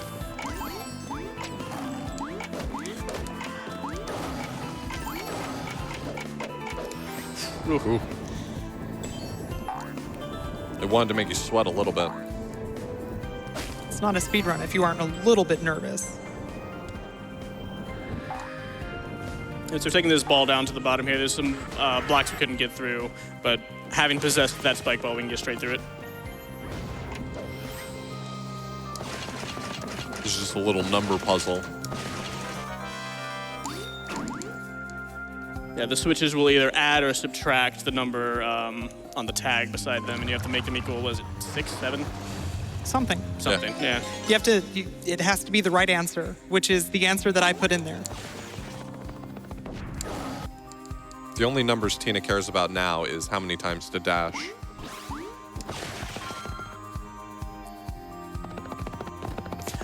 So this is a whole area where you're supposed to possess one of those rocks in order to break that block that was in the way, and then come over here and open the door. But Tina was able to clip right under the door, so we don't need to worry about any of that. Here we have our good friend Pepe Logu again. And we're going to learn something new about Pepe Logu. Yeah, he's been holding out on us. He's a bad boxer. Yeah. Arms are pretty small. So as it turns out, he can shoot laser beams. And those laser beams are powered by the souls of the damned. He just eats them.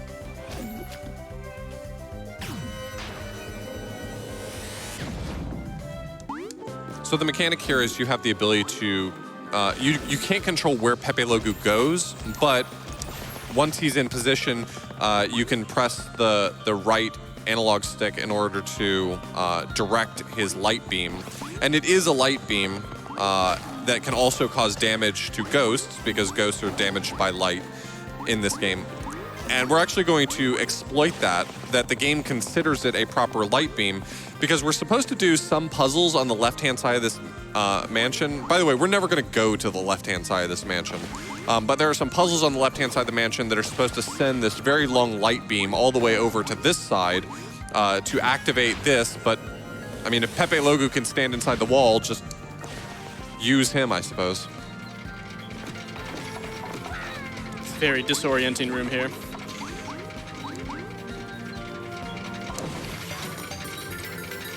So Tina's going to chest warp back to that main warp that we saw in the main hall. Getting that key. This key is actually going to be integral now to retrieving the dragon talisman. We're going to re-encounter Mac Molino, whose name we definitely did not have to look up today. Nope. And we're going to race him again in order to get the next thing he stole. So casually, this race is really, really non-trivial. And actually, even in the speedrun, it's really not trivial. Yeah, there's a few ways that this can go wrong, and hopefully we will see none of them. He doesn't have to get too far ahead of you in order for this race to be failed. But the real point of this race is, much like the Kets fight that we did earlier, where we said the main point of it was the game was testing to see whether or not you figured out how to use all of the different animal transformations. This one is trying to see whether or not you understand how to use the animal transformation. So at different points, it's going to tell you to switch to a different creature, and you're going to have to use it to navigate some part of this race. Yeah, so just make sure you know how to use all the forms. Pig, snake, lion, and dragon. Right.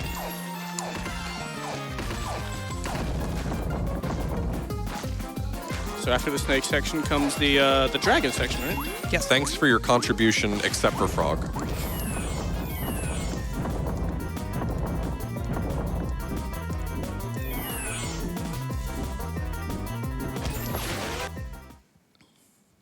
Yeah, being able to maintain the momentum with the lion dash there, it just makes you go way faster than anything the frog can do. So now we have the Dragon Talisman, and we have Pepe Logu. So there's really nothing stopping us from beating the final boss except for getting to the final boss. And at this point... The final boss of this area, I should point out. Oh, I'm sorry. The final boss of the mansion, which is substantial on its own. You would have to go pretty far out of your way. There would still be another 10 to 15 minutes left of the mansion, if it weren't for the fact that this is one of the few left clips we can actually do and clip directly into the boss room. Yep. And the boss room only cares about the fact that you came from above it, and it'll spawn the boss. Yeah. And there was an option Tina triggered earlier on. The option only shows up inside this mansion in his ghost language translator. If you come down here, this boss starts spouting gibberish to you, and then you just get warped out of the boss room. And Pepe Logo is like, hey, do you have any sort of language translator options? And you go to like switch it to like French or something, and hey, there's a ghost translator option just there all of a sudden. It is an interesting use of breaking the fourth wall to put something like that in the options menu.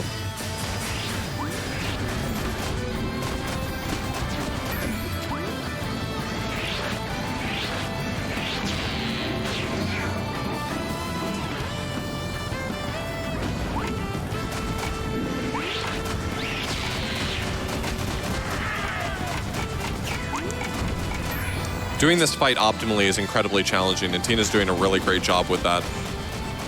She wants to preserve as much health in the earlier section as possible so that she can just tank hits in this area.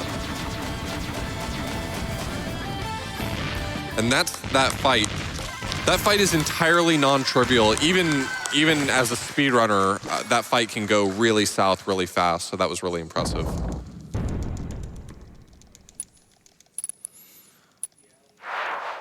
What I guess you don't see from a marathon run is that there's a lot of randomness to it, so you have to really be able to respond to anything.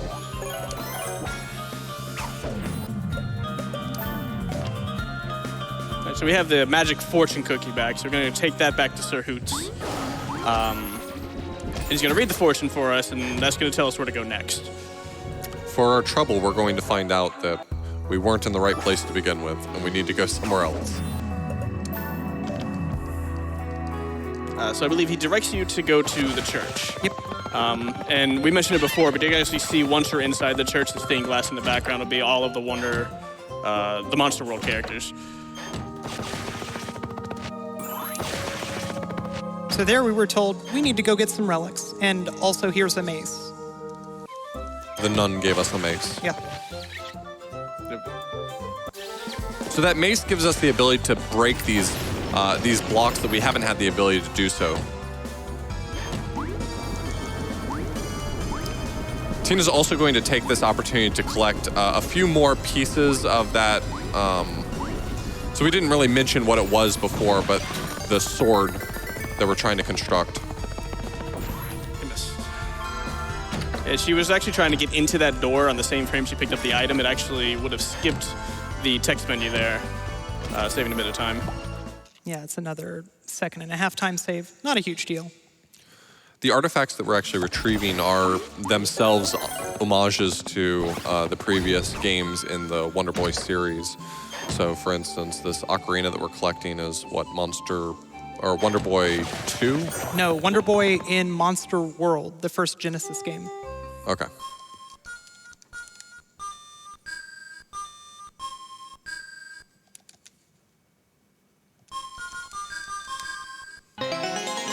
Nice.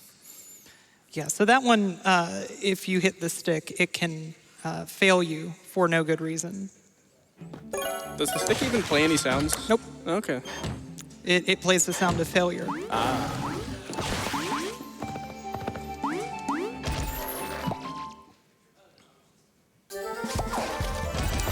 So when we were running this initially, we used this opportunity then to warp to the lighthouse in order to make it to the next relic. And White Zephyr pointed out to us that why not just walk to this shortcut. That's way, way faster. This is my one contribution to the run. Well, I mean, if we're talking about just amount of time saved, this time save is what, probably 1.5 minutes, 2 minutes? It wasn't a glitch, it was just, have you considered routing? Have you considered doing the smart thing? Have you considered routing? And the answer was no. No, we had not.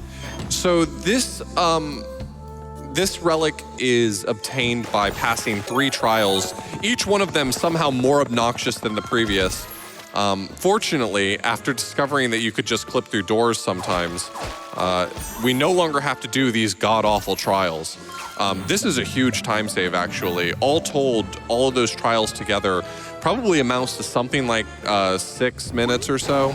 Yeah, the auto-scroller itself is incredibly temperamental, and as auto-scroller suggests occasionally, quite slow. Yeah, each of those rooms have like a rule set in place, and the rule set for the auto-scroller is to never stop moving. But the game likes to assume you've just stopped moving for no good reason. So you have to restart the auto-scroller for no good reason. And this isn't like when you stare at your TV and you say, I hit the button. You can actually be moving, and the game says you've stopped moving. It doesn't believe you.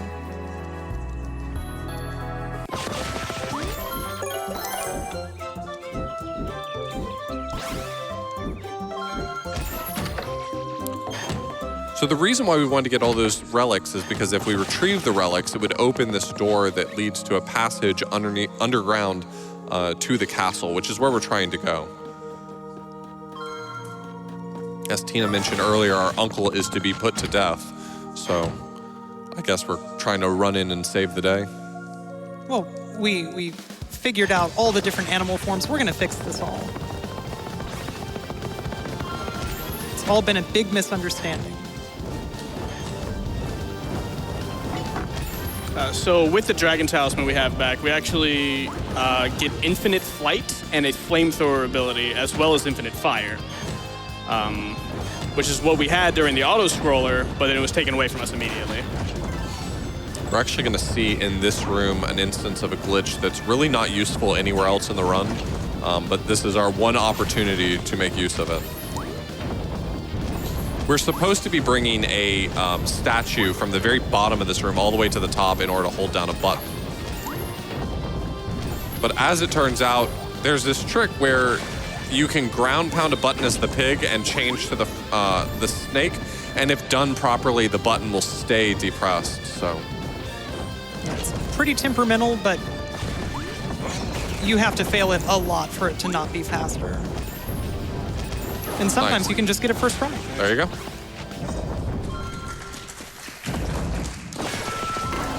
Dangerous saw blade of doom chasing you down. So coming up, there's another room. We need to take this gear that you're going to see to the very far right side of this room. It's the only way to open that door. So here we are taking the gear. That gear right there. That one. Yep. There we go.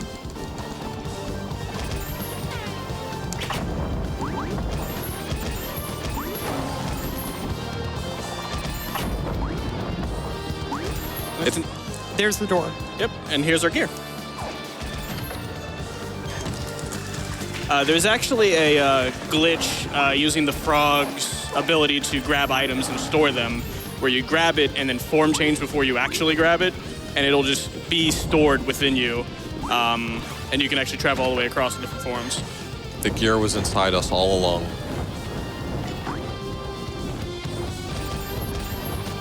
A lot of these rooms have been trivialized thanks to that clip underneath doors.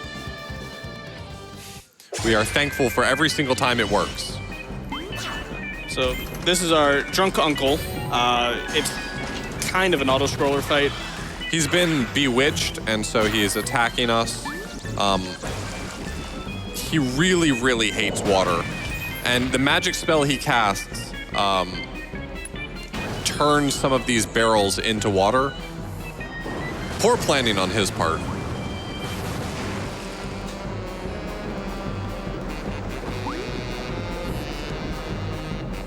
Yeah, you can attack him all you want, but nothing you do does any damage to him. And there's also no randomness to that slot machine either.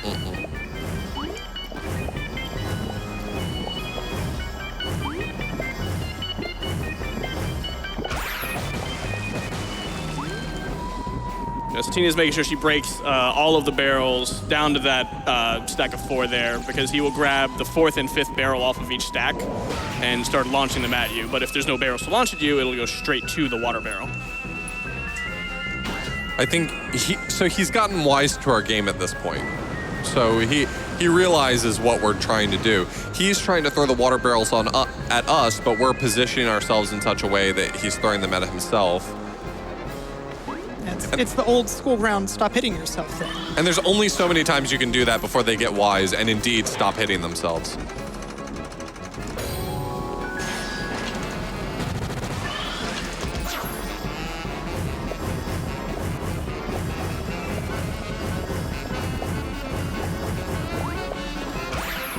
so there's the water barrel, and So he's figured out our game, and he will not allow us to throw a water barrel at him. He's going to check them. oopsie, forgot. So as soon as his back is turned, we move them.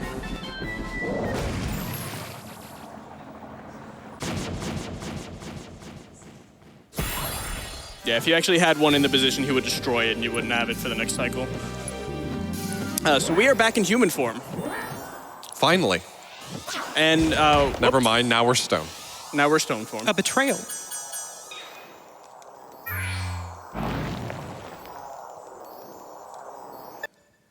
So Mysticat has taken all of the animal essences from us. So we actually lose the ability to transform into all of the animals. Now we're just stuck as a lame human. Yeah. But the heroes of Monster World Past unstones us, I guess. They Yeah. take pity on us.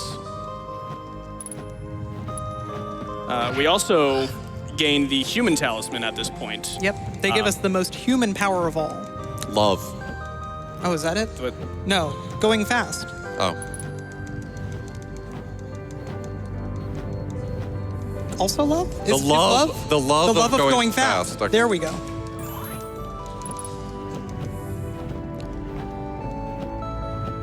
yeah, it is a dash ability, and it is incredibly powerful. This is our fastest mode of travel, and we're going to abuse it heavily. You can get, 4 dashes per bar, and it refills very quickly. Yep. So a lot of the movement here is manipulated through.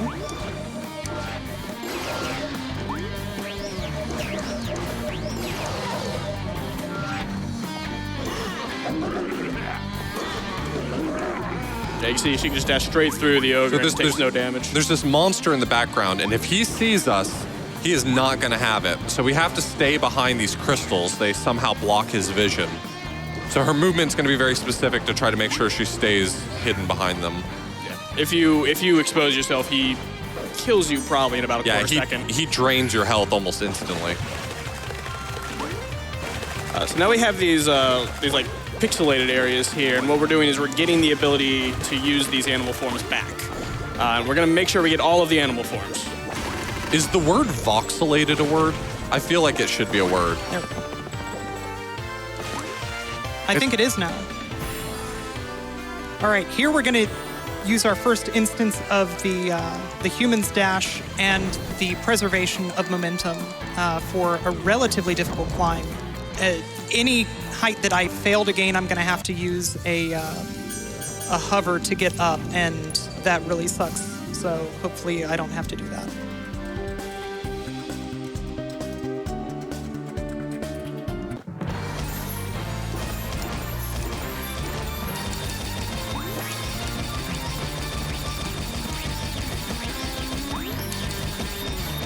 Not too Well bad. done. Got most of it. Yep.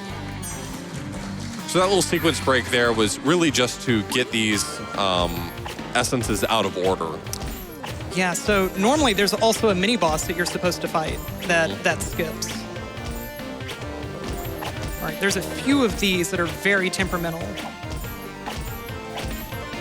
Especially that one. Yeah. So getting through that first try, real good. Yep.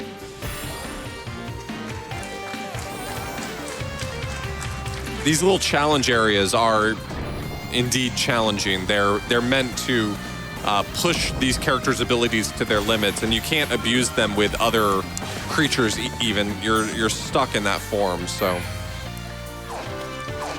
You're gonna play it cool on this one, right? Yeah.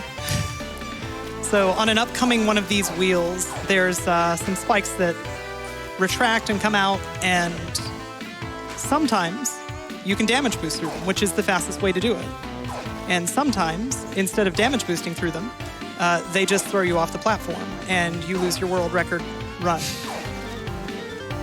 It's real great. Oh God. Or that. That's a new one. Cool. I want to show this off again. Let's show these wheels.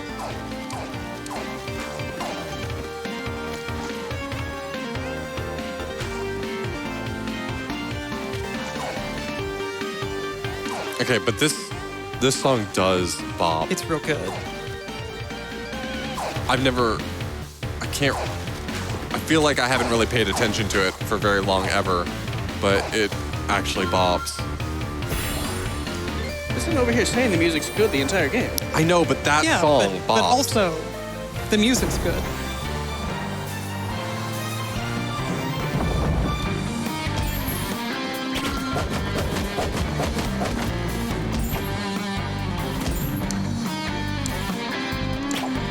Don't worry about where she just went. It was just completely blind. The cutscene actually like pans off to the distance, and when she skips it, it's still over there, but she has the ability to move. So she used the frog form to use that the bow thing to start traveling over there, completely blind.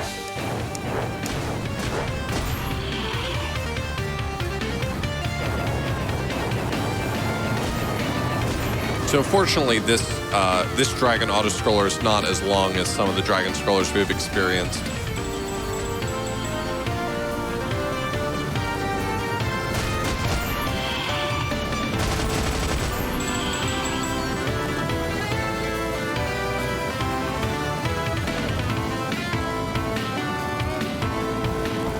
So we've gotten lion, we've got snake. Yep. We're getting dragon right now. Yeah. We got frog. We got frog. That's all of them. That's all of them. That's it. Yeah. I've never been any other form in this game.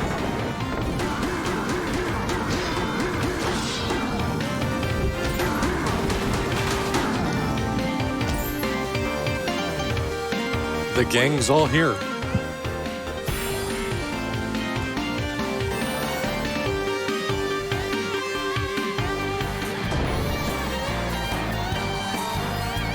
As to what I'm alluding to, the pig form, there was no essence we acquired when we got it. And due to the way the upcoming boss fight works, we don't need it because of that. So here I'm going to be taking a bunch of intentional damage.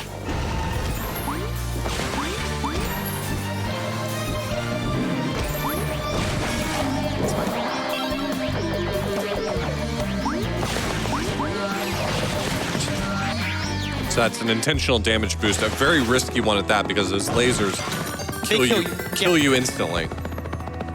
It is also incredibly difficult to get through there without taking damage. Doing that fast, I can't even imagine is possible. So before we proceed, we do actually have to finally make that sword that we've been collecting the pieces for. So there's still 2 pieces of it we're missing. First right launch. Nice. Nice. So this is combining the human's dash ability with the dragon's flight.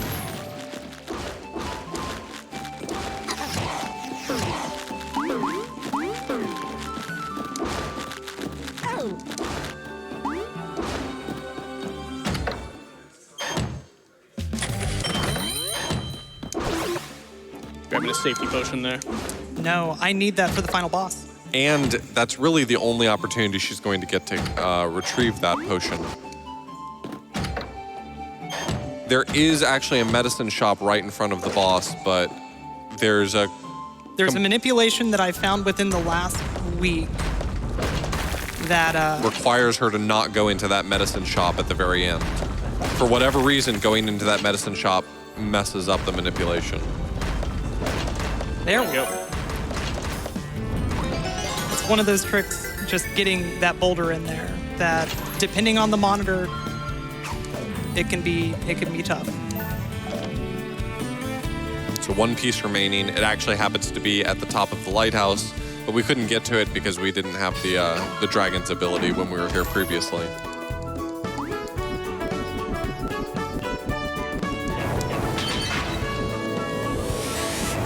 Yeah, we mentioned you need this sword to progress. You cannot beat the game without this sword. The area where she got one of the pieces in the Dark World actually has a map showing you where in the world all of the pieces are. So it's not like you're going to be lost looking around for these things. And I believe if you activate the map, I think it actually marks your map.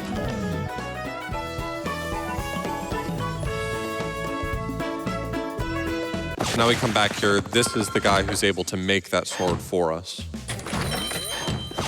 So we now have the strongest sword in the game. It's actually kind of, I mean, if you think about it, it's kind of a nice detail that the strongest sword in the game is necessary to complete the game, right? Otherwise, a speedrun would just skip it outright.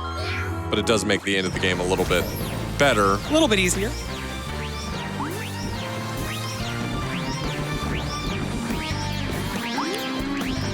Yeah, the main reason it's necessary is those dark blocks she's cutting through right there cannot be destroyed by any other weapon. Tina's going to play it a little safe here because as long as she doesn't take any damage and doesn't take any extra screen transitions, she will know the random pattern of the final boss. Just knowing a boss's pattern in advance doesn't necessarily always equate to objectively faster in a speedrun, but in this case, there is one part where you have to wait to find out how to complete a section, and if she knows it in advance, that's going to help a lot. A nice little launch right there. Ton of speed here.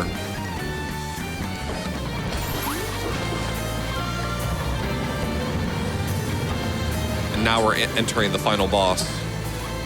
So this boss is going to come with a bunch of phases. When you see me deplete the boss's health with the human, there's going to be a blue explosion, and that's going to be timed. It's a few minutes yet, but...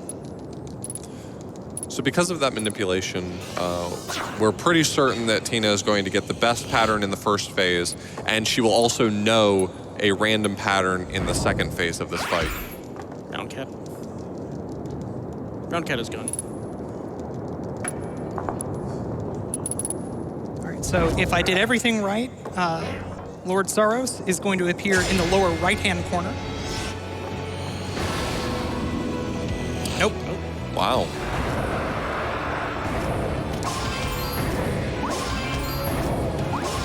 So not a huge deal. It'll only cost a small amount of time in the middle section of this fight where she'll actually have to wait in order to find out what pattern she's dealing with.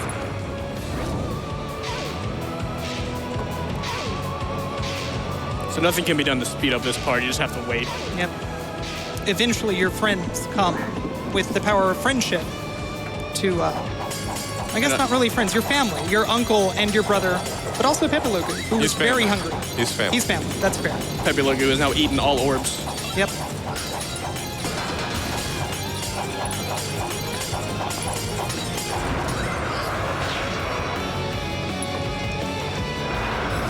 So in this segment right here, you can change forms, but each segment has a form that you're intended to use. So this first one is going to be the dragon form. It even goes into that infinite flight mode. So you cannot damage boost through those, which is kind of a bummer. Yeah, they are solid. And this phase is This phase is real good. rough. This one's pretty annoying. You're supposed to dash into it with the lion transformation, and it's probably expected that you use sideways dashes because typically up dashes are going to damage you as well. But one of the nice tricks you can do is if you hit it kind of on the side from an up dash, you don't take any damage from it. So here's where we would have known ahead of time Which one's the real one? which one's the real one.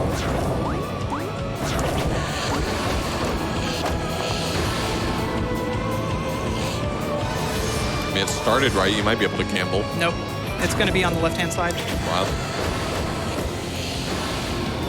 Do you have a tell for that too? Nope. Well, the very first frame of when he appears. Okay.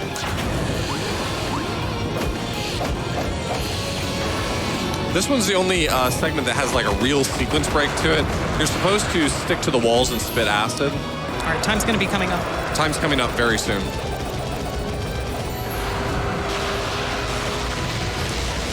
I mentioned that human dash is very, very powerful. Completely invulnerable all the way through to the end. And Time. time. All right, what was that? 153. 2 minutes off world record. Not too bad. Really solid run. So yeah, we fixed it. The world, everything's better. Well, some of them are, fewer of them are cute animals now. Oh, that's true. That's not better, is it? That's not, Oh, it's not objectively better. yeah. But yeah, so real quick, I just want to thank especially Kishura, who's doing Japanese restream commentary. She's learned a ton about this run for this. And then the French restream, we have, I believe it's Favier, who is one of the devs on this game, who's also doing commentary. Thank you so much to just everybody who's in the community who's been glitch hunting this game, making sure that people get to see it. It's super fun. And thank you, GDQ, for having this.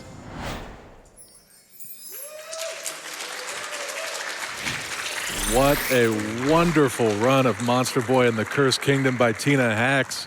Thank you so much. We've got a $25 donation from Princess Azu, who says, "Hey Tina, great to see you at AGDQ again. This game feels really nostalgic to us Wonder Boy speedrunners, even though it is brand new. Go beyond borders and save Uncle Nabu. Donation incentive towards Tina's choice if she has one."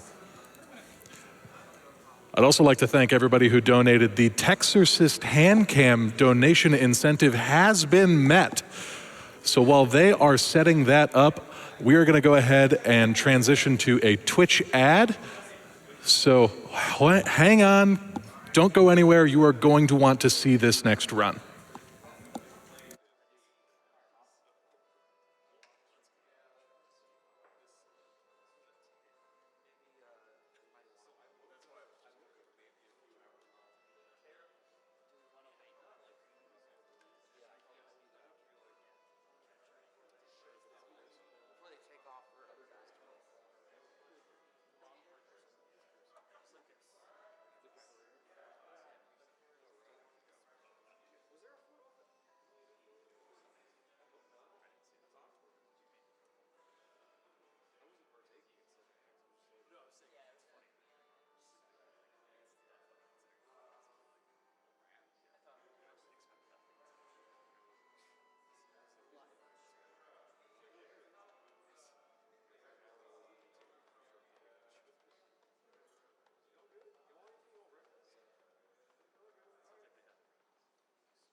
Welcome back.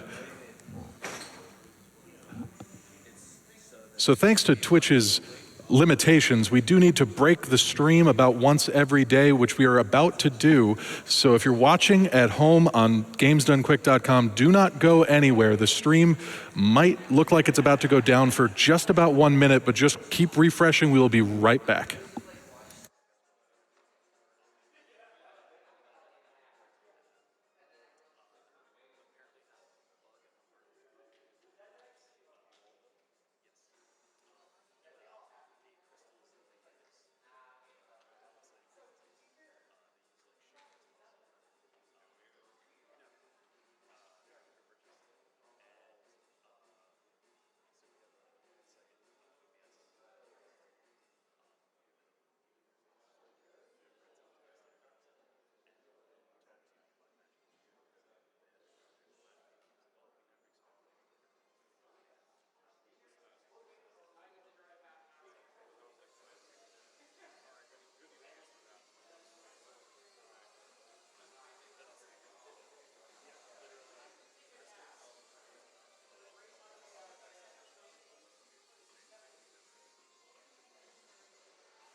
And it looks like we are back up. Got a handful of donations here to read off. We have $25 from Greem, who says, I've been considering getting Monster Boy, and this run has only made me more interested. Now let's get that hand cam. $25 from Half Coordinated, who says, Hi, Tina. Monster Boy is cool, and you're dang cool, too. $30 from Metanock, who says, been a fan of this series and of tinahacks since the Dragon's Trap remake, so obviously I had to donate during this run. Good luck to all the runners. $25 from Hi, I'm a Potato, who says, first time I've ever even heard of Monster Boy, and I am really enjoying the run. Tina is rocking it, and everyone is providing very fun commentary. Looking forward to some more late night hype.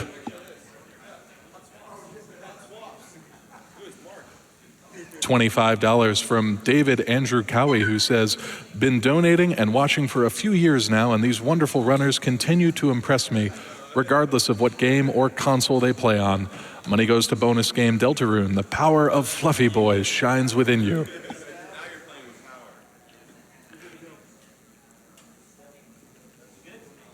$50 from Dave Stereo, who says, watching this run in my room at GDQ and had to donate during this run before I went to sleep. Tina is amazing. Commentary has been stellar, and Monster Boy is a sweet run.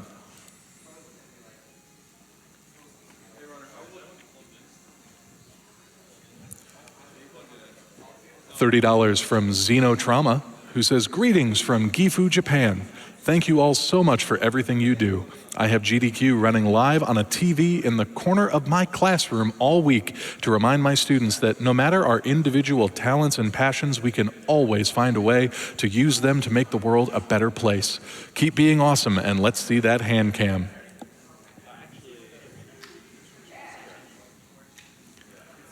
$25 from Princess29, who says, which came first, the dragon or the orb?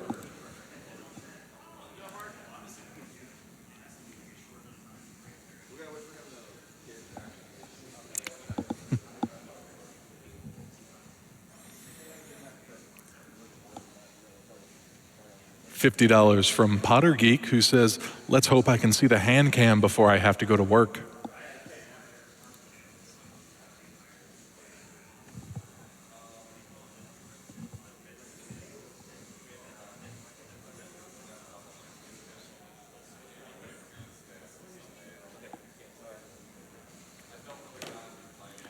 And $50 from Surakai, who says, good morning, SGDQ. I noticed that the Texorcist hand cam incentive was really close to getting met, so I was going to donate to push that over the edge, but while I was typing this message, someone else beat me to it. Looks like I need to practice my donation message speed run. Putting this all to blindfolded punch-out instead.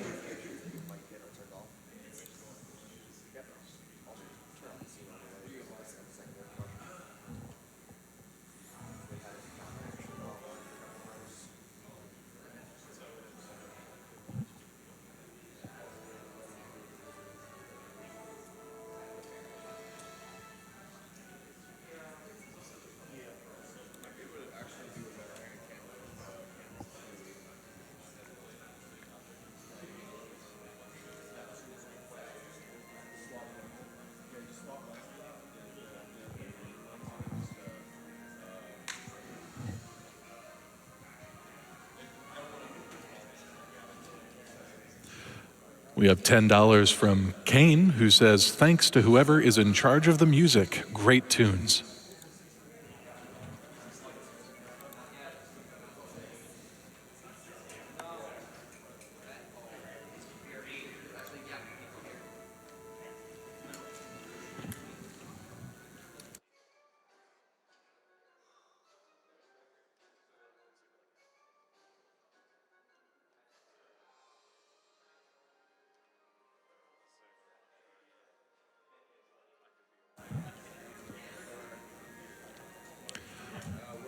So while Teddy Ross is getting set up, we do have a bid war going on for which text set he will be using throughout the run.